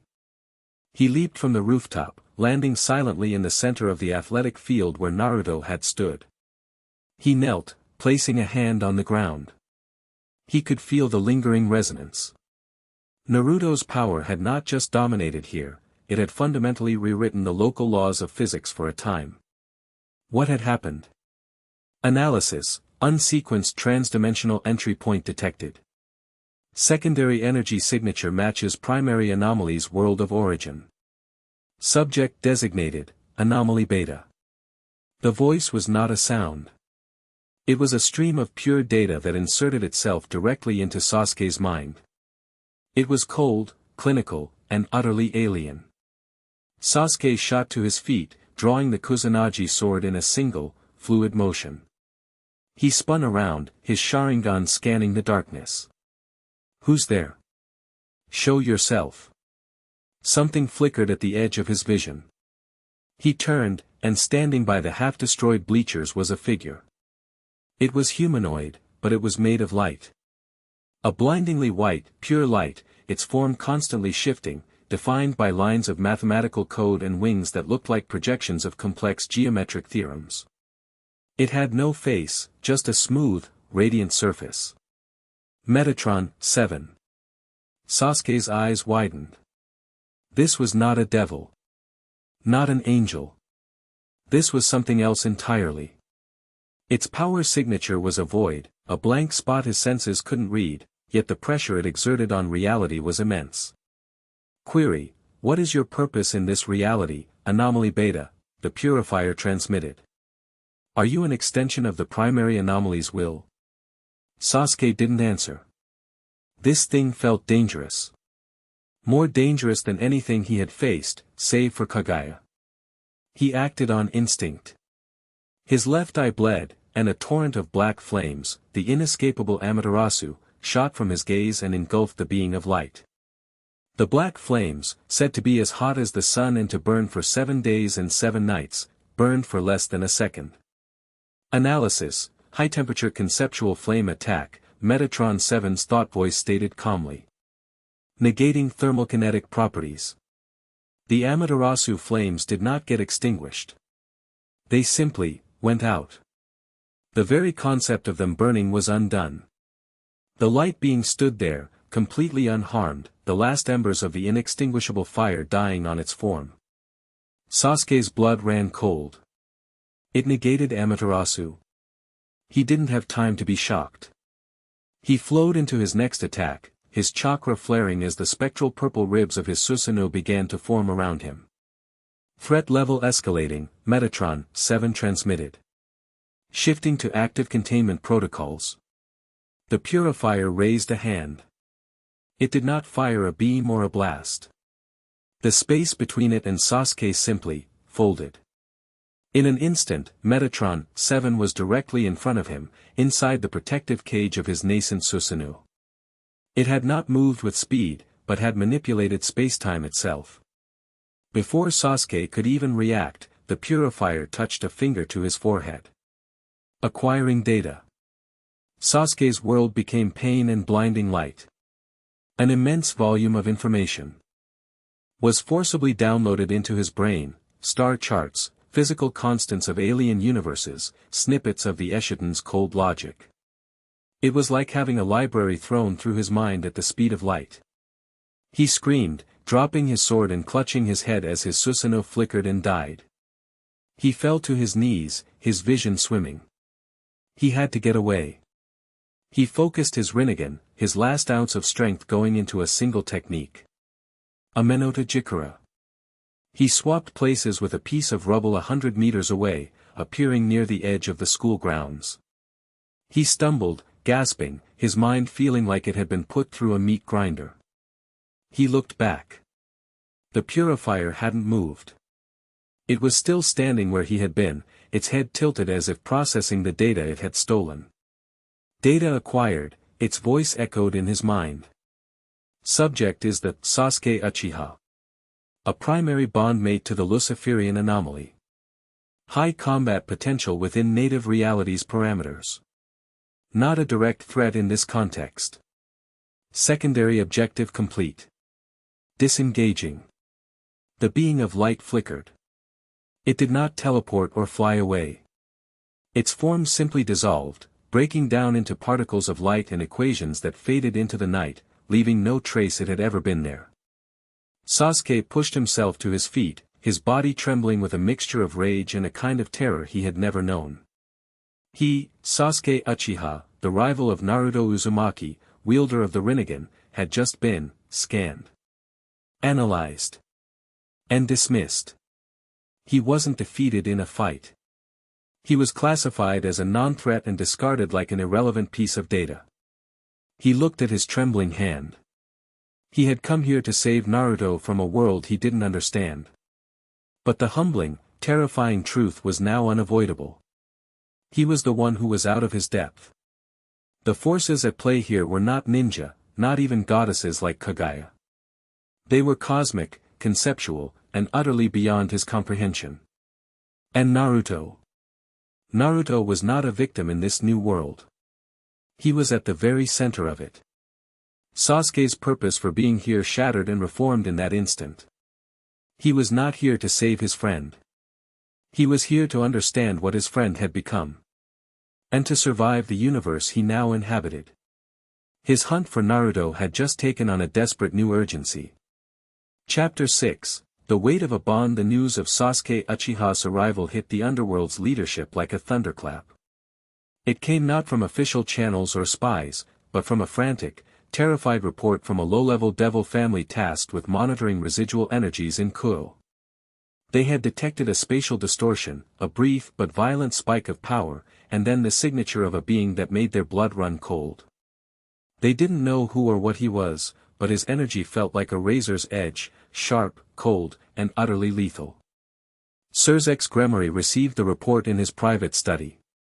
He immediately cross-referenced the energy signature with the data Ajuka's Kankara formula had managed to pull from Naruto's memories during his audience.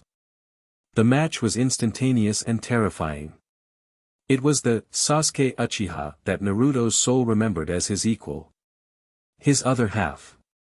His rival. An emergency summons was issued. Serafall was with Naruto in her ice palace when the urgent message arrived. A shimmering projection of Serafall's face, etched with worry, appeared before them. Serafall, we have a problem, Serafall said without preamble.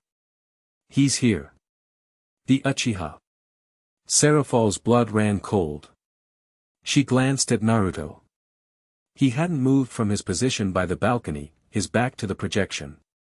His posture had not changed, yet she could feel a shift in the air around him, a sudden, sharp stillness, like the moment before a lightning strike. He tore his way into Kuo less than an hour ago, Serafall continued, his voice tight. He's actively searching. The energy he's projecting is hostile. He is hunting for something. For someone. He's heading for the Gremory territory, likely tracking your energy signature, Naruto. We need to get ahead of this. If he starts a fight in the open. He won't, Naruto said, his voice cutting through Serafall's worried explanation. He turned, his golden eyes fixed on the projection of the Satan King. The quiet contemplation was gone, replaced by a deep, ancient weariness. Sasuke won't start a fight he can't control. He's not a berserker. He's a scalpel. He'll come directly for me. And what happens when he finds you?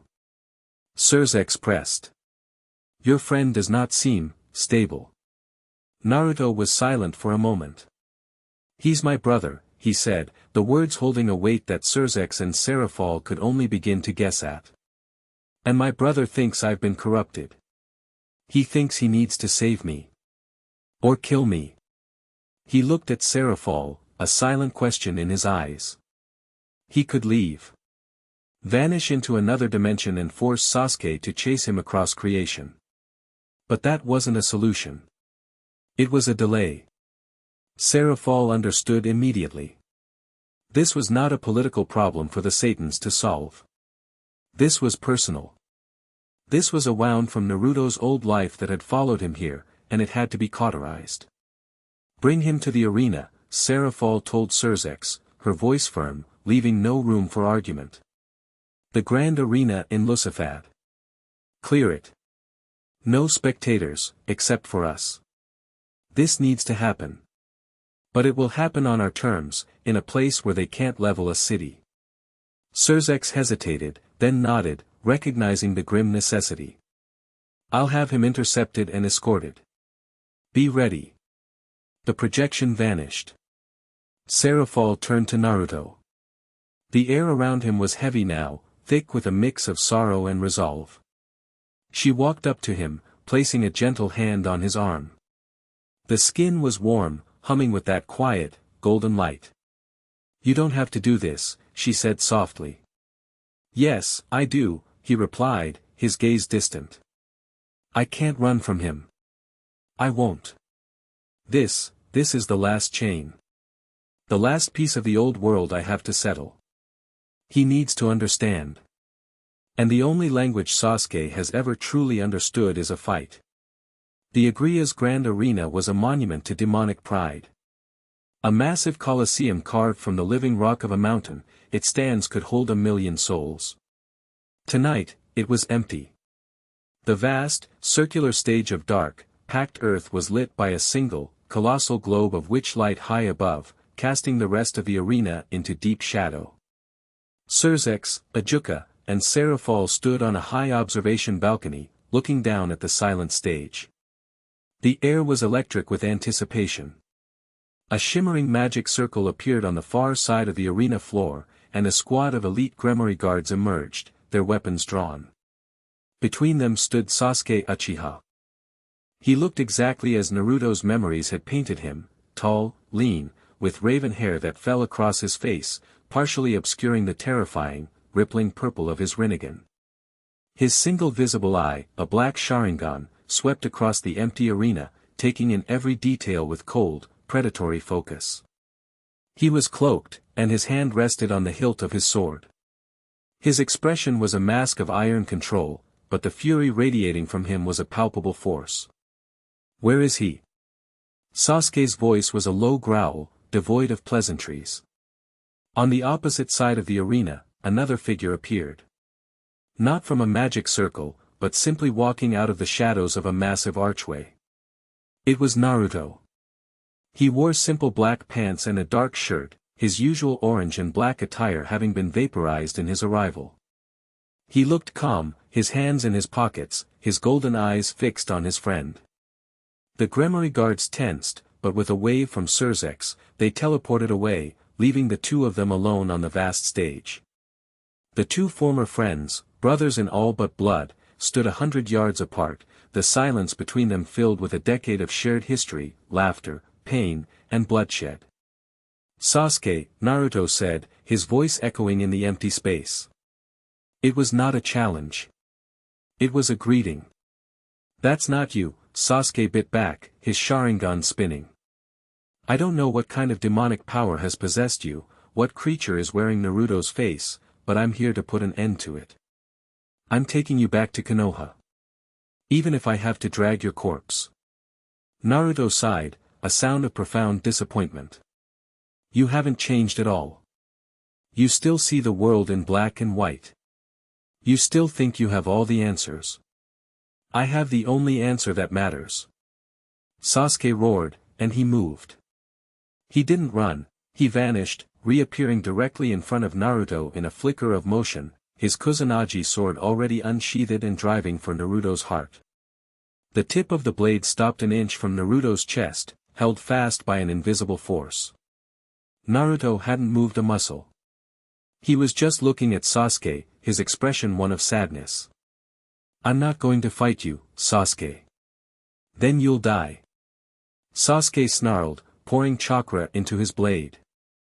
The invisible barrier shattered, and the sword plunged forward. But Naruto was no longer there. He had swayed to the side with an impossible, fluid grace, his hand clamping down on Sasuke's wrist. "I said I won't fight you," Naruto clarified, his golden eyes flaring. "But I will defend myself." With a twist of his wrist, he disarmed Sasuke, sending the Kusanagi sword spinning into the air. He followed it with a palm strike to Sasuke's chest. It wasn't a blow powered by his new light. It was a simple, perfectly executed taijutsu strike, infused with just enough force to send Sasuke hurtling back across the arena floor, carving a long trench in the dirt. From the balcony, the Saiyans watched, stunned. "He's not using it," Ajuka murmured, his eyes wide with calculation. "The golden energy. He's fighting as a mortal. He's giving his friend a chance," Serafall whispered, her heart aching for him. "He's trying to talk to him in the only way he knows how." Sasuke landed on his feet, his fury now mixed with shock. The strength in that blow was familiar. It was Naruto's strength, refined and focused. This wasn't a possession. This was worse. This was a choice. Fine, Sasuke hissed, his eyes bleeding as his Mangekyo Sharingan activated. If you won't listen to reason, you'll listen to pain. Amaterasu. A torrent of black fire erupted from his eye, streaking towards Naruto. Naruto didn't try to negate it. He simply moved. He sidestepped the flames with blinding speed, the black fire roaring past him and impacting the arena wall, where it began to burn with an insatiable hunger.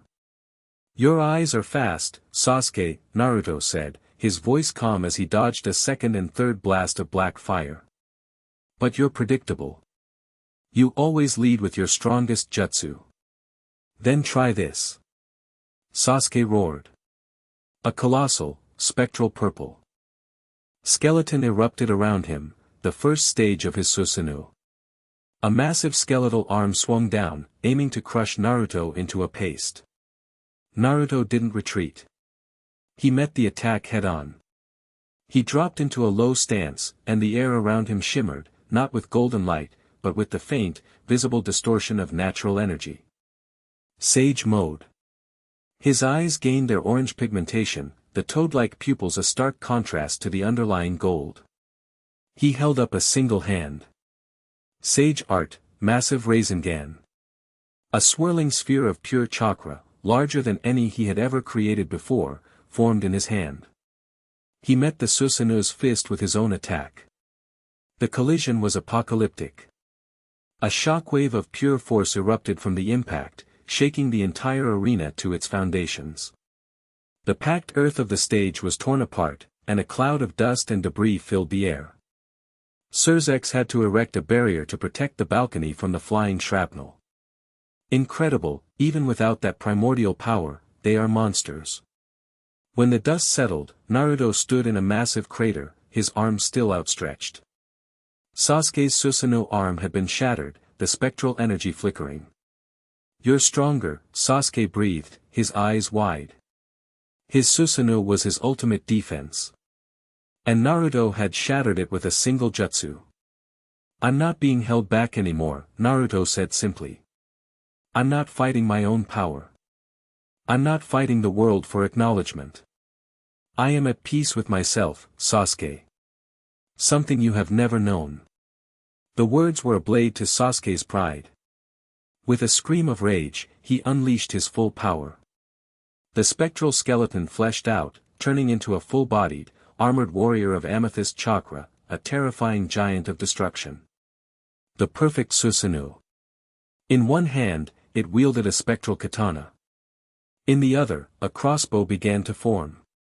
Naruto looked up at the towering giant, then closed his eyes.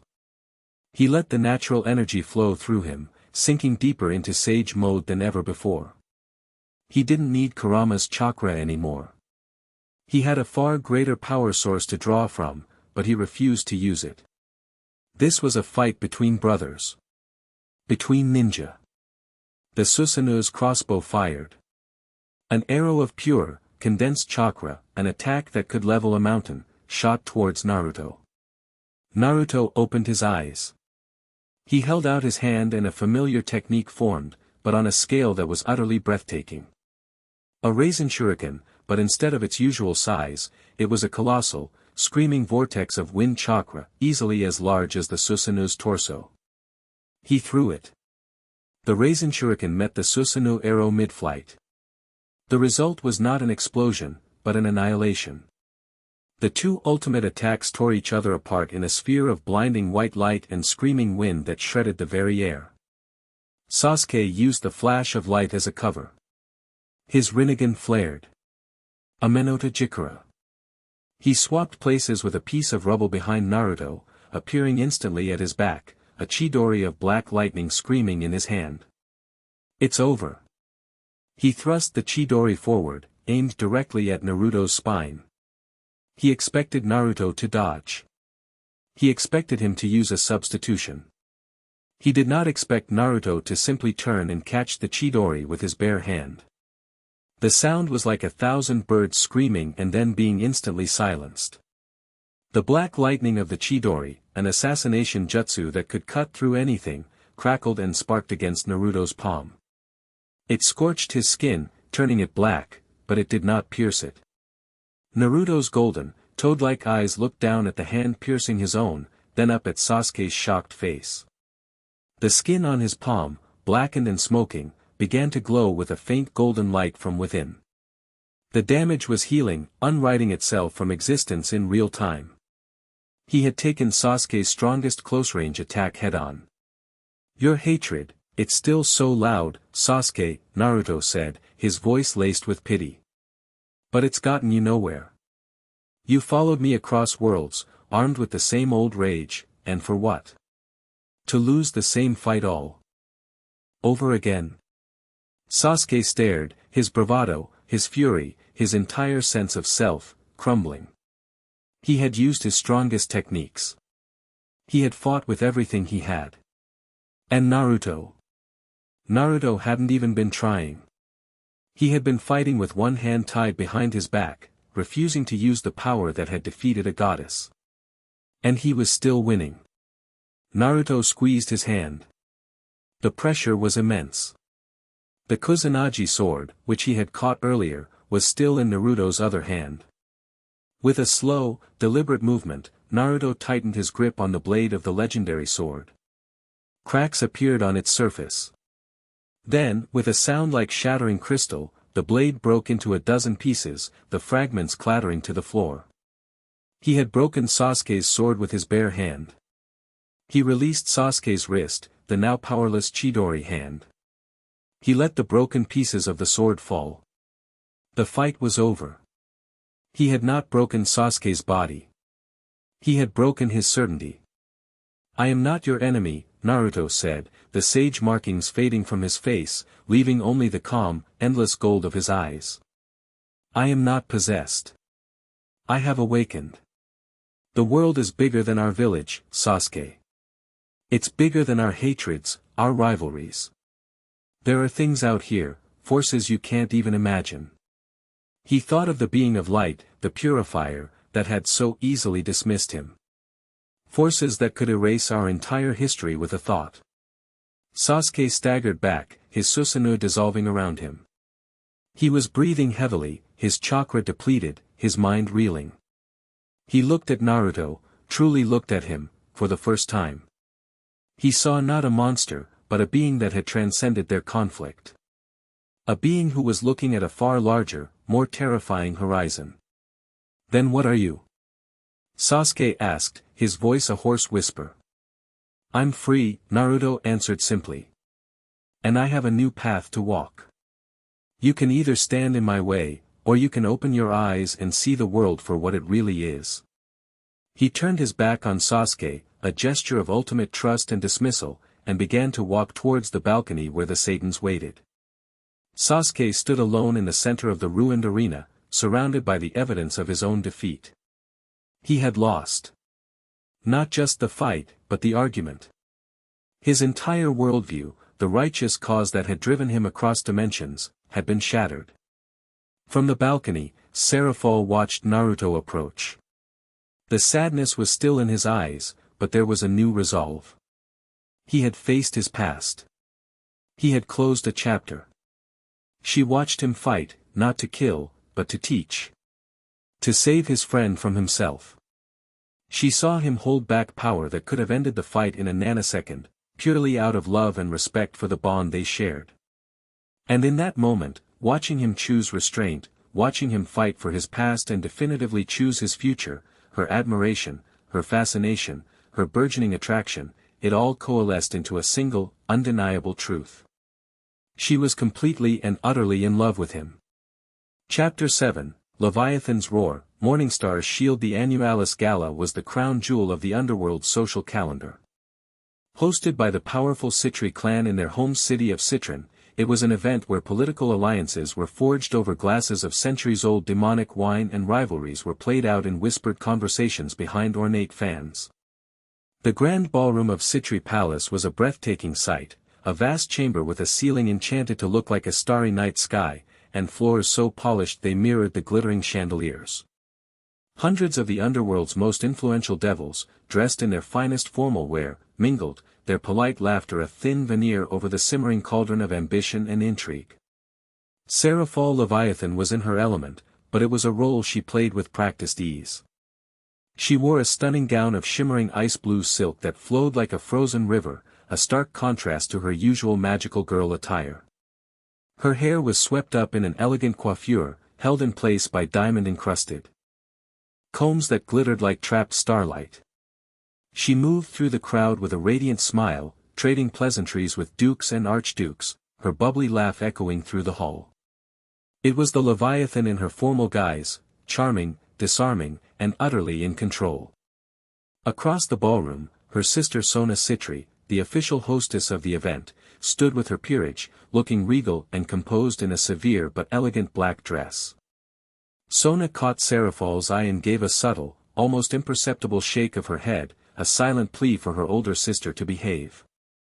Serafall responded with an exaggerated, glittering wink, which made Sona sigh and turn away to greet a new guest. Hidden in plain sight on a balcony overlooking the main floor, Naruto Uzumaki observed the spectacle with a detached curiosity. He wore a simple, well-tailored black suit, a far cry from his usual attire, a concession to Serafall who had insisted he attend. "You can't go around looking like a homeless dimension hopper forever," she'd said, "especially not when you're my guest." He didn't blend in. He was too still, too quiet. While the other devils postured and preened, he was an island of absolute calm, his golden eyes missing nothing. He could feel the web of emotions in the room, pride, envy, lust, ambition, a chaotic symphony of the demonic heart. It was noisy. Bored yet? He turned. Serafall had slipped away from the crowd and joined him on the balcony, a glass of sparkling, purple liquid in her hand. "It's like watching a flock of very well-dressed peacocks try to intimidate each other," Naruto observed, his voice a low murmur. "They spend more energy posturing than they would in an actual fight." Serafall let out a genuine laugh, the sound bright and clear in the relative quiet of the balcony. "Welcome to politics, Naruto. 90% posturing, 10% actual governance. Now," she held out the glass to him, "try this. It's a nectar from the Elysian fields, a little gift from the Greek faction. Tastes like victory and poor life choices." Naruto took the glass, his fingers brushing hers. A small, almost imperceptible spark of energy passed between them. He looked at the bubbling liquid, then at her. Her eyes were bright, her smile free of the careful artifice she wore on the main floor. Here, with him, she was just Serafall. "I think I've had enough poor life choices for one lifetime," he said, but he took a sip anyway. It was sweet, with a strange, electric aftertaste. "So, what's your expert analysis, oh mighty Morningstar?" she asked, leaning against the railing beside him, their shoulders almost touching. "That one," Naruto said, nodding discreetly towards a tall, pompous-looking devil with an ostentatious cravat, "is planning to betray the man he's talking to. I can feel the dissonance in his energy. Deceit has a bitter taste." He then gestured towards a group of older devils in a corner. "And them. They're the ones who hate you." Serafall's smile didn't falter, but her eyes hardened slightly. "Lord Cruzuri and his flock. The old Satan faction loyalists. They haven't forgiven me for the Civil War. Or for you embarrassing them at the hearing." "They don't hate you," Naruto corrected quietly. "They fear you. And they see your friendship with me as a weakness. A crack in the new government's armor.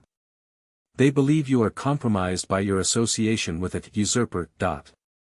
His perception was frighteningly accurate. He didn't just read emotions, he read the intent behind them, the very structure of a person's soul. It was a form of insight that made political maneuvering seem like a child's game. "Let them believe what they want," Serafall said with a dismissive wave of her hand. "They're relics. Their power is in their name, not their arms. But even as she said it, a prickle of unease went down her spine. Cruzuri and his faction were old, but they were not stupid. They were cunning, patient vipers. This event, hosted by her family, was the perfect stage for some kind of political theater. Her thoughts were cut short when a sudden, jarring silence fell over the grand ballroom. The music stopped. The chatter died. Every head turned towards the grand entrance. A group of devils had entered, but they were not guests. They were clad in dark, functional combat armor, their faces hidden behind full-face helms. They radiated a cold, disciplined aura of malice. At their lead was a hulking figure in ornate, blood-red armor, a massive, jagged battle-axe resting on his shoulder. "Lord Fornius," Sona Citri said, her voice sharp and cold as she stepped forward, her peerage moving into a defensive formation behind her. "You and your house were not on the guest list." The figure in red armor, a known hardliner from the old Satan faction and a loyal dog to Cruzuri, laughed, a harsh, grating sound amplified by his helm. "We're not here for the party, little Citri. We're here to deliver a message." In the blink of an eye, the intruders moved. It was a coordinated, brutal attack. They didn't target the powerful heads of houses. They went for the infrastructure. With explosive runes and corrosive magic, they blew out the enchanted pillars supporting the ceiling. They shattered the chandeliers, plunging the room into chaos and showering the guests with crystal shrapnel. It wasn't an assassination attempt, it was a terrorist act, designed to create maximum panic and chaos. On the balcony, Serafall's transformation was instantaneous. The charming socialite vanished, and the Leviathan emerged. Her eyes blazed with a light as cold and deadly as the heart of a glacier. "They're targeting Sona," she hissed, her voice dropping to a lethal whisper. Down below, the plan became clear. While the other intruders sowed chaos, Lord Fornius himself, a being of immense physical power, charged directly through the panicking crowd, his sights set on Sona Citri. It was a decapitation strike aimed not at a Satan, but at a Satan's family. A move to disgrace and destabilize her on the most public stage imaginable. Serafall moved. She didn't teleport. She simply dropped from the balcony, a 20-foot fall, landing on the ballroom floor as lightly as a snowflake. The instant her feet touched the ground, a wave of absolute cold erupted from her. Crack.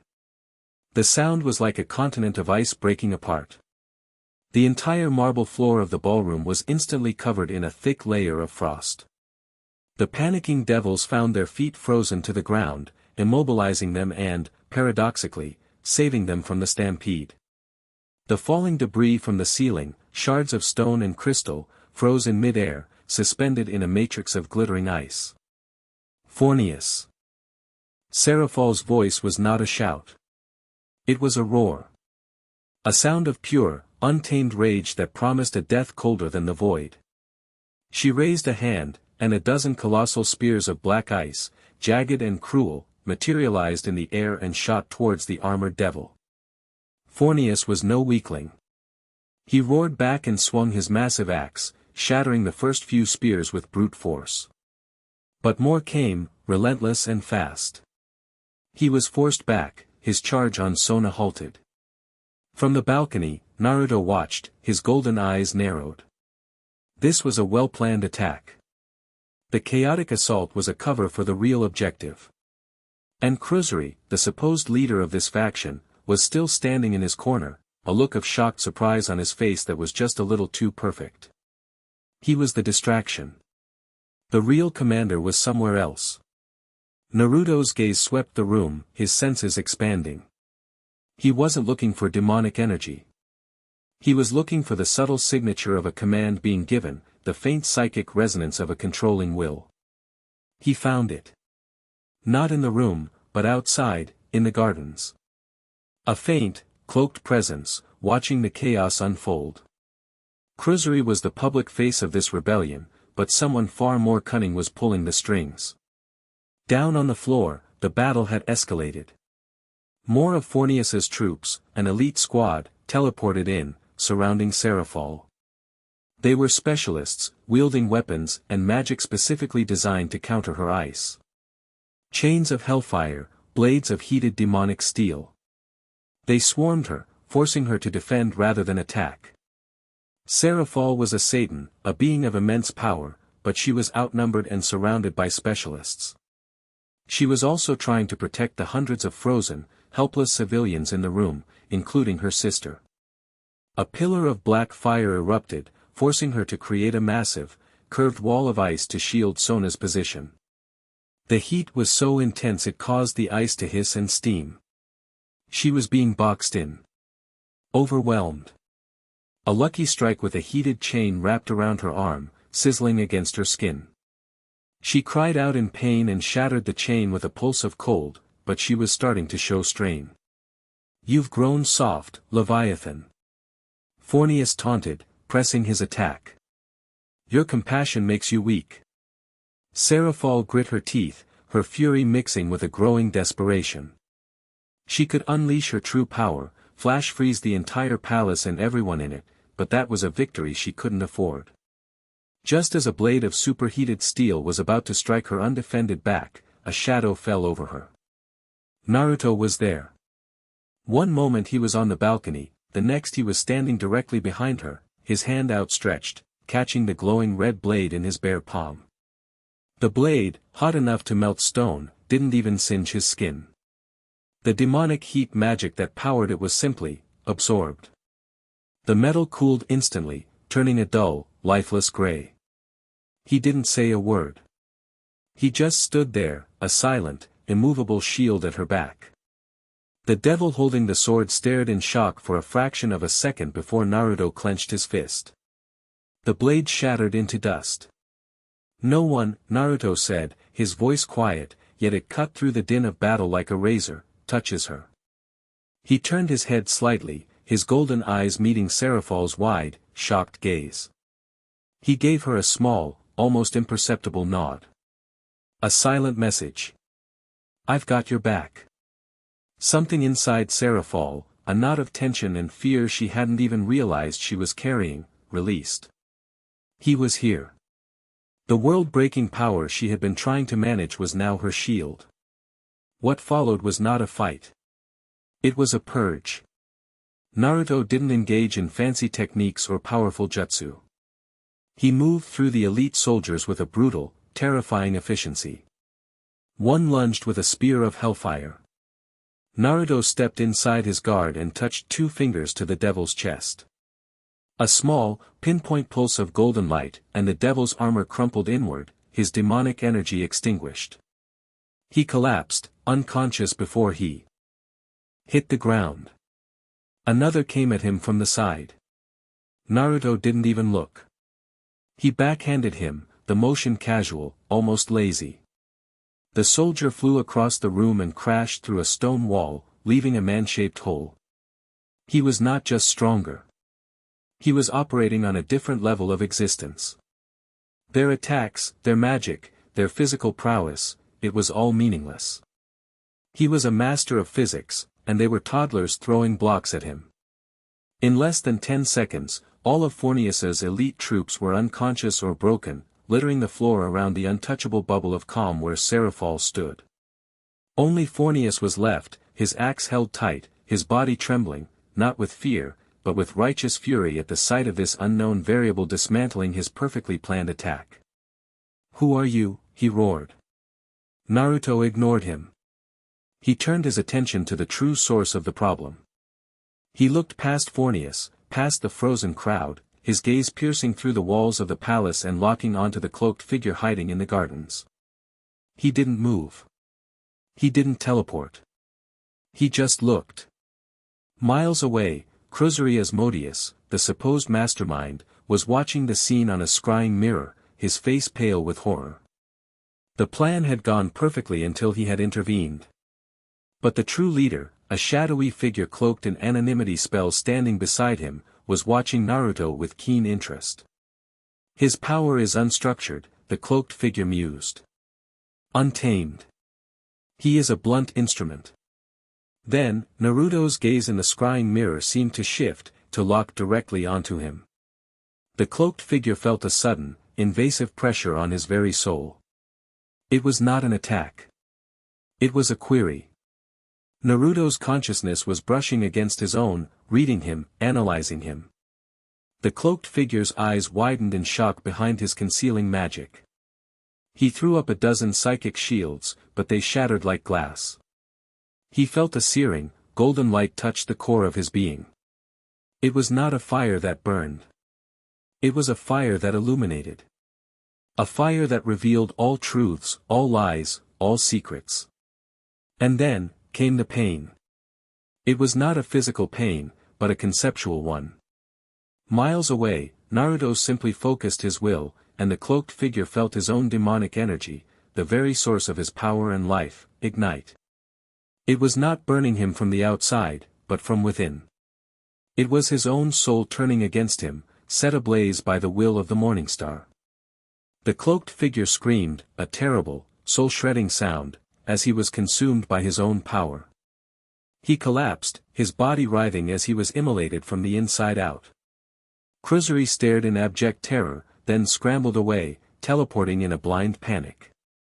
Back in the ballroom, Lord Fornius felt the command structure of his attack instantly vanish. He felt the death of his true commander as a psychic shockwave. He was alone. Defeated. He looked at the calm, golden-eyed being who had just executed his master from miles away with a single look. Fornius dropped his axe. It clattered on the frozen floor. He fell to his knees, his head bowed. He had not just been beaten. He had been rendered utterly and completely irrelevant. The silence in the room was absolute, broken only by the faint hiss of the suspended ice. Serafall stared, her mind reeling. She had seen his power before, but this was different. This was control. This was precision. This was the quiet, terrifying wrath of a god. He hadn't just saved her. He had protected her, dismantled the threat, identified the true enemy, and executed him without even moving his feet. She looked at him, standing there amidst the frozen chaos, the silent guardian who had appeared when she needed him most. The political leader, the Satan, the Leviathan inside her saw a strategic asset of infinite value. But the woman, the part of her that had felt a flicker of genuine fear for her sister, the part of her that had felt the sting of the hellfire chain, that part of her saw her protector. Her shield. The emotion was too strong, too raw to be contained by decorum or politics. She surged forward, her hands coming up to cup his face. She rose on her toes and kissed him. It was not a gentle, tentative kiss. It was desperate, passionate, a raw outpouring of relief, gratitude, and a tidal wave of feeling she could no longer deny. It was a confirmation of everything that had been building between them since the moment they met in that crater. It was the Leviathan claiming her anchor. For a moment, Naruto was still, surprised by the sudden, fierce contact. Then, the cold, analytical god receded, and the man, the lonely boy who had craved connection his entire life, responded. His hands came up, one resting on her back, the other cradling her head, pulling her closer. He returned the kiss, not with the desperation she had shown, but with a deep, powerful certainty. A quiet, unshakable strength that said, "I am here.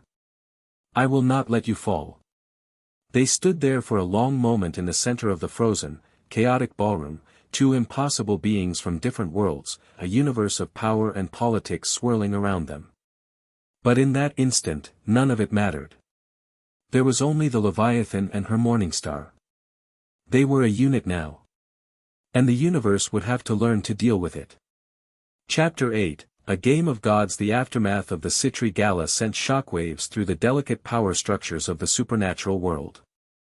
It was not the attack itself that caused the stir, factional infighting was tragically common. It was the response. The official report, carefully curated by Serzex and Serafall, was deceptively simple. The old Satan faction, led by the extremist Lord Fornius, launched a terrorist attack that was swiftly neutralized by the combined efforts of Lady Serafall Leviathan and a new, powerful ally of the Gremory government.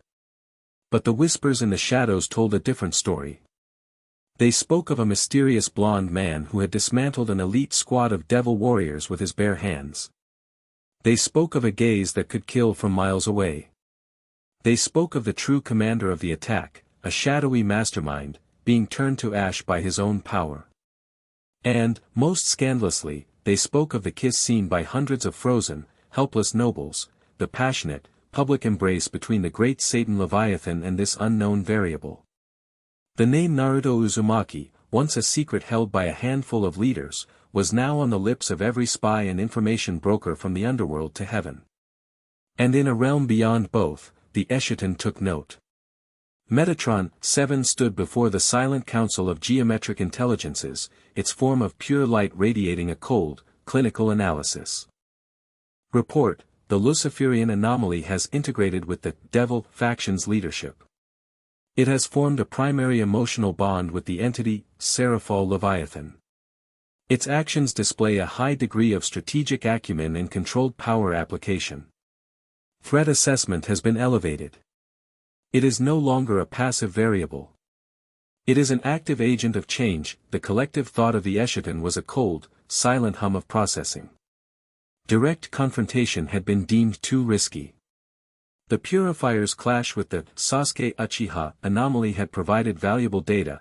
Beings from that reality possessed esoteric abilities that, while not on a cosmic scale, were unpredictable. A direct fight with the primary anomaly could have unforeseen consequences. A new strategy was required. Directive: initiate Phase 2. Indirect warfare, the Council transmitted. The anomaly thrives on direct confrontation. We will deny it a clear target. We will turn its new environment against it. You will become a whisper, Metatron 7. A purveyor of truths, half-truths, and carefully constructed lies, acknowledged, the Purifier responded. Proceeding to manipulate local factions, Metatron 7's form dissolved from the Eschaton's realm. The game was about to change.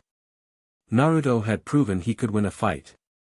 Now, he would have to prove he could win a war fought in the shadows, where the enemy had no face and the weapons were ideas. In the highest echelons of the Silver City of Heaven, in a chamber where the light was so pure it was almost painful to behold, the Archangel Michael presided over a meeting with his most trusted seraphim.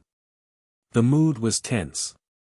"The reports are conclusive," said Gabriel, her beautiful face etched with worry as she looked at the golden scroll in her hand.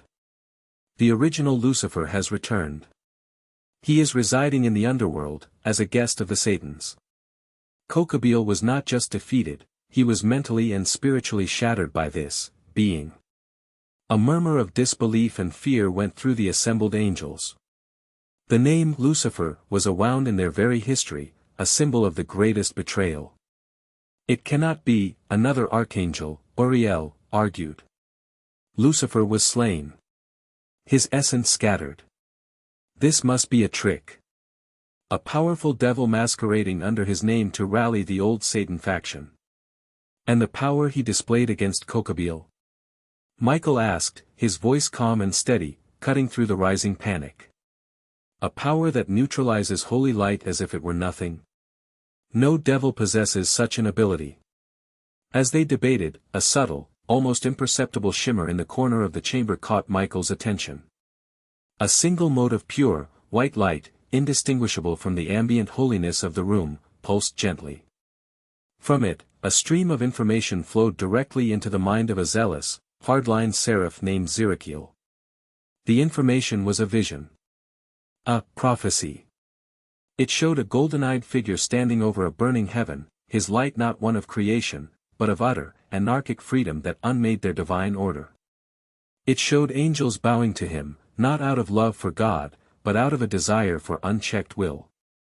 It was a vision of heaven's fall, not to demonic hordes, but to a seductive, corrosive idea of ultimate liberty. The prophecy was accompanied by a single, damning piece of proof, a complex energy analysis, supposedly captured by a long-range divine sensor, showing that Naruto's power was a perfect antithesis to the divine system that maintained heaven's existence. It was poison to their very way of life. Zirakiel gasped, stumbling back, his face pale with divine terror. I I have received a vision. A warning from the system itself. All eyes turned to him. Michael's expression grew wary.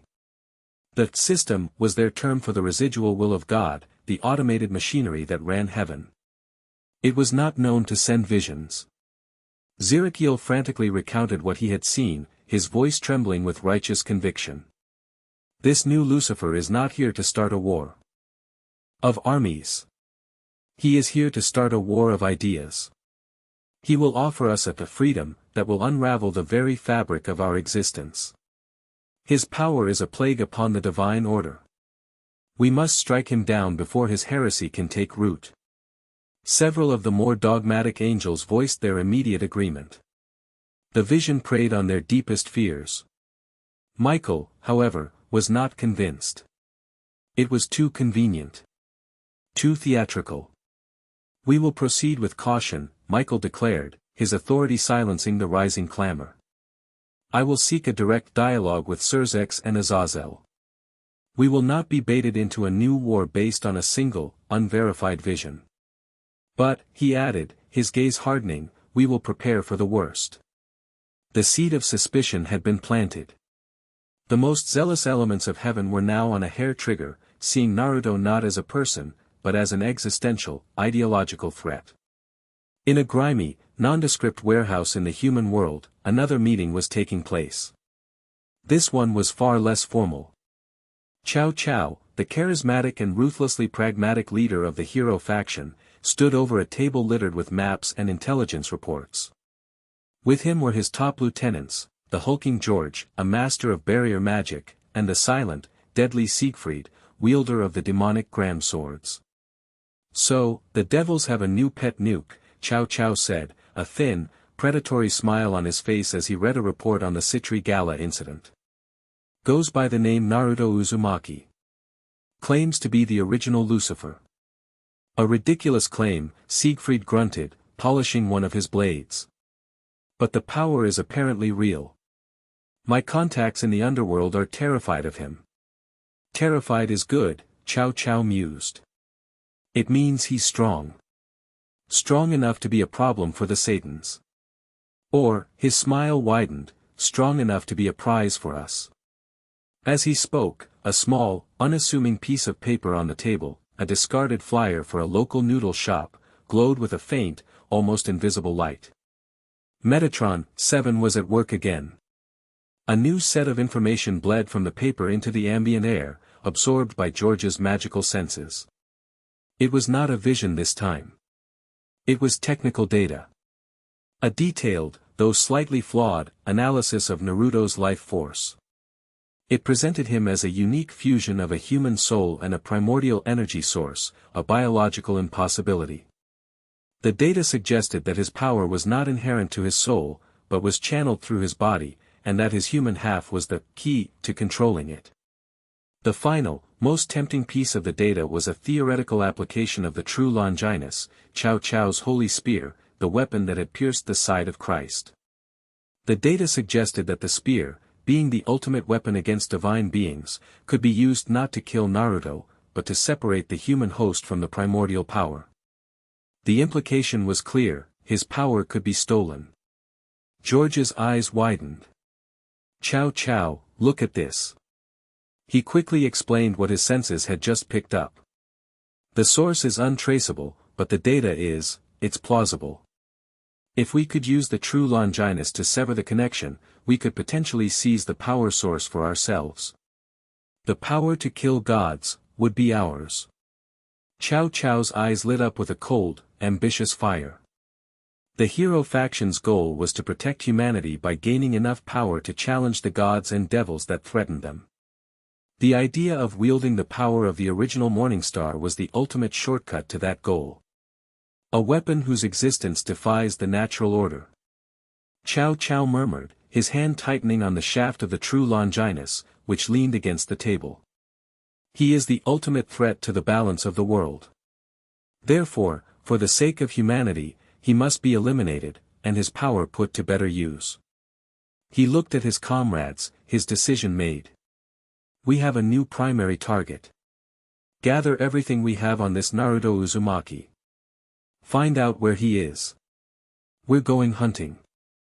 The hero faction, the most dangerous and unpredictable human group on the planet, was now mobilized against him, driven by a lie wrapped in a kernel of truth, believing they were acting for the greater good. The meeting was held in a neutral space, a pocket dimension created by a Juka Beelzebub that resembled a simple, elegant Japanese tea room. The tension was so thick it was a physical presence. On one side sat Serafall and Serafall. On the other, the Archangel Michael and the governor of the fallen angels, Azazel, who was lounging lazily, though his eyes were sharp and missed nothing. Naruto sat beside Serafall, sipping his tea, his expression calm. He had listened as Michael cautiously recounted the vision that had thrown heaven into an uproar, and as Azazel reported on the strange, new chatter coming from the hero faction, who were suddenly obsessed with him. It is a coordinated campaign of misinformation, Serafall concluded grimly. Someone is deliberately trying to turn both heaven and the hero faction against you, Naruto. They are painting you as an ideological plague to the angels and as a walking ultimate weapon to the humans. And doing a damn fine job of it, Azazel added, scratching his goatee. My fallen are already getting antsy. They remember the last Lucifer. They're not keen on a sequel. He looked directly at Naruto, his gaze analytical. So, what's your play, Lucifer? You've got the holies ready for a crusade and a bunch of kids with sacred gears who think you're the final boss in a video game. You're cornered. Naruto placed his teacup down with a soft click. He looked at Michael, then at Azazel. They have been given a story about me, Naruto said, his voice even. A story designed to make them fear me. To fight me. I cannot fight a story. So you'll do nothing? Michael asked, a hint of disappointment in his voice. I didn't say that, Naruto corrected. He turned his golden eyes on the Archangel. You're Seraph, Zirakiel. The vision was fed to him, was it not? It did not originate from within. Michael was taken aback. How could you know that? Because I can feel the lie, Naruto said simply. It has a resonance. A faint trace of the same voice that spoke to the hero faction. His gaze sharpened. There is a third party. An unknown enemy to us all. They are not attacking me directly. They are using your fears and ambitions as their weapons. They are turning you into their puppets. The accusation hung in the air, sharp and undeniable. Azazel leaned forward, his lazy demeanor gone. A third party? Another faction we don't know about? Who? I don't know, Naruto admitted. Their signature is cold. Geometric. Emotionless. Like a machine. But I know their strategy. They want me to react. They want me to fight heaven, to fight the hero faction. They want me to become the monster they are painting me as, so they have a justification to intervene directly. He stood up, commanding the attention of the three most powerful faction leaders in the world. So, I will not play their game. I will not be your enemy, Michael. And I am not a prize to be won, Azazel. He walked to the center of the room. The source of the misinformation given to your angels and to the humans came from a single point of origin. A nexus of manipulated information. I can still feel its echo. He raised a hand. A sphere of swirling golden light, a miniature galaxy of primordial energy, formed in his palm. Your enemy is not me. It is the one who is whispering in your ear. So, allow me to expose the liar. He closed his eyes, focusing. The sphere in his hand began to resonate, not with destructive power, but with a specific frequency, a conceptual counter-vibration to the lie he had sensed. He was tracing the echo of Metatron 7's manipulation back to its source. The sphere of light in his hand suddenly projected a beam, not of light, but of pure information. It struck the air in the center of the room, and an image flickered into existence. It was a scrying image, a window. It showed a warehouse, the same warehouse where Chow Chow had just made his declaration. The members of the hero faction were there, studying maps. Then the image shifted. It showed the Silver City, and the frantic face of the seraph Serafall, preaching his vision of doom to his fellow angels. Finally, the image resolved into a single, terrifying shape. A being of pure white light and impossible geometry, with no face, its wings made of mathematical equations. Metatron, 7. The image was a psychic residue, a ghost of the purifier's presence that Naruto's power had made visible. Michael gasped, recognizing the being from ancient, forbidden texts about the arbiters of cosmic law.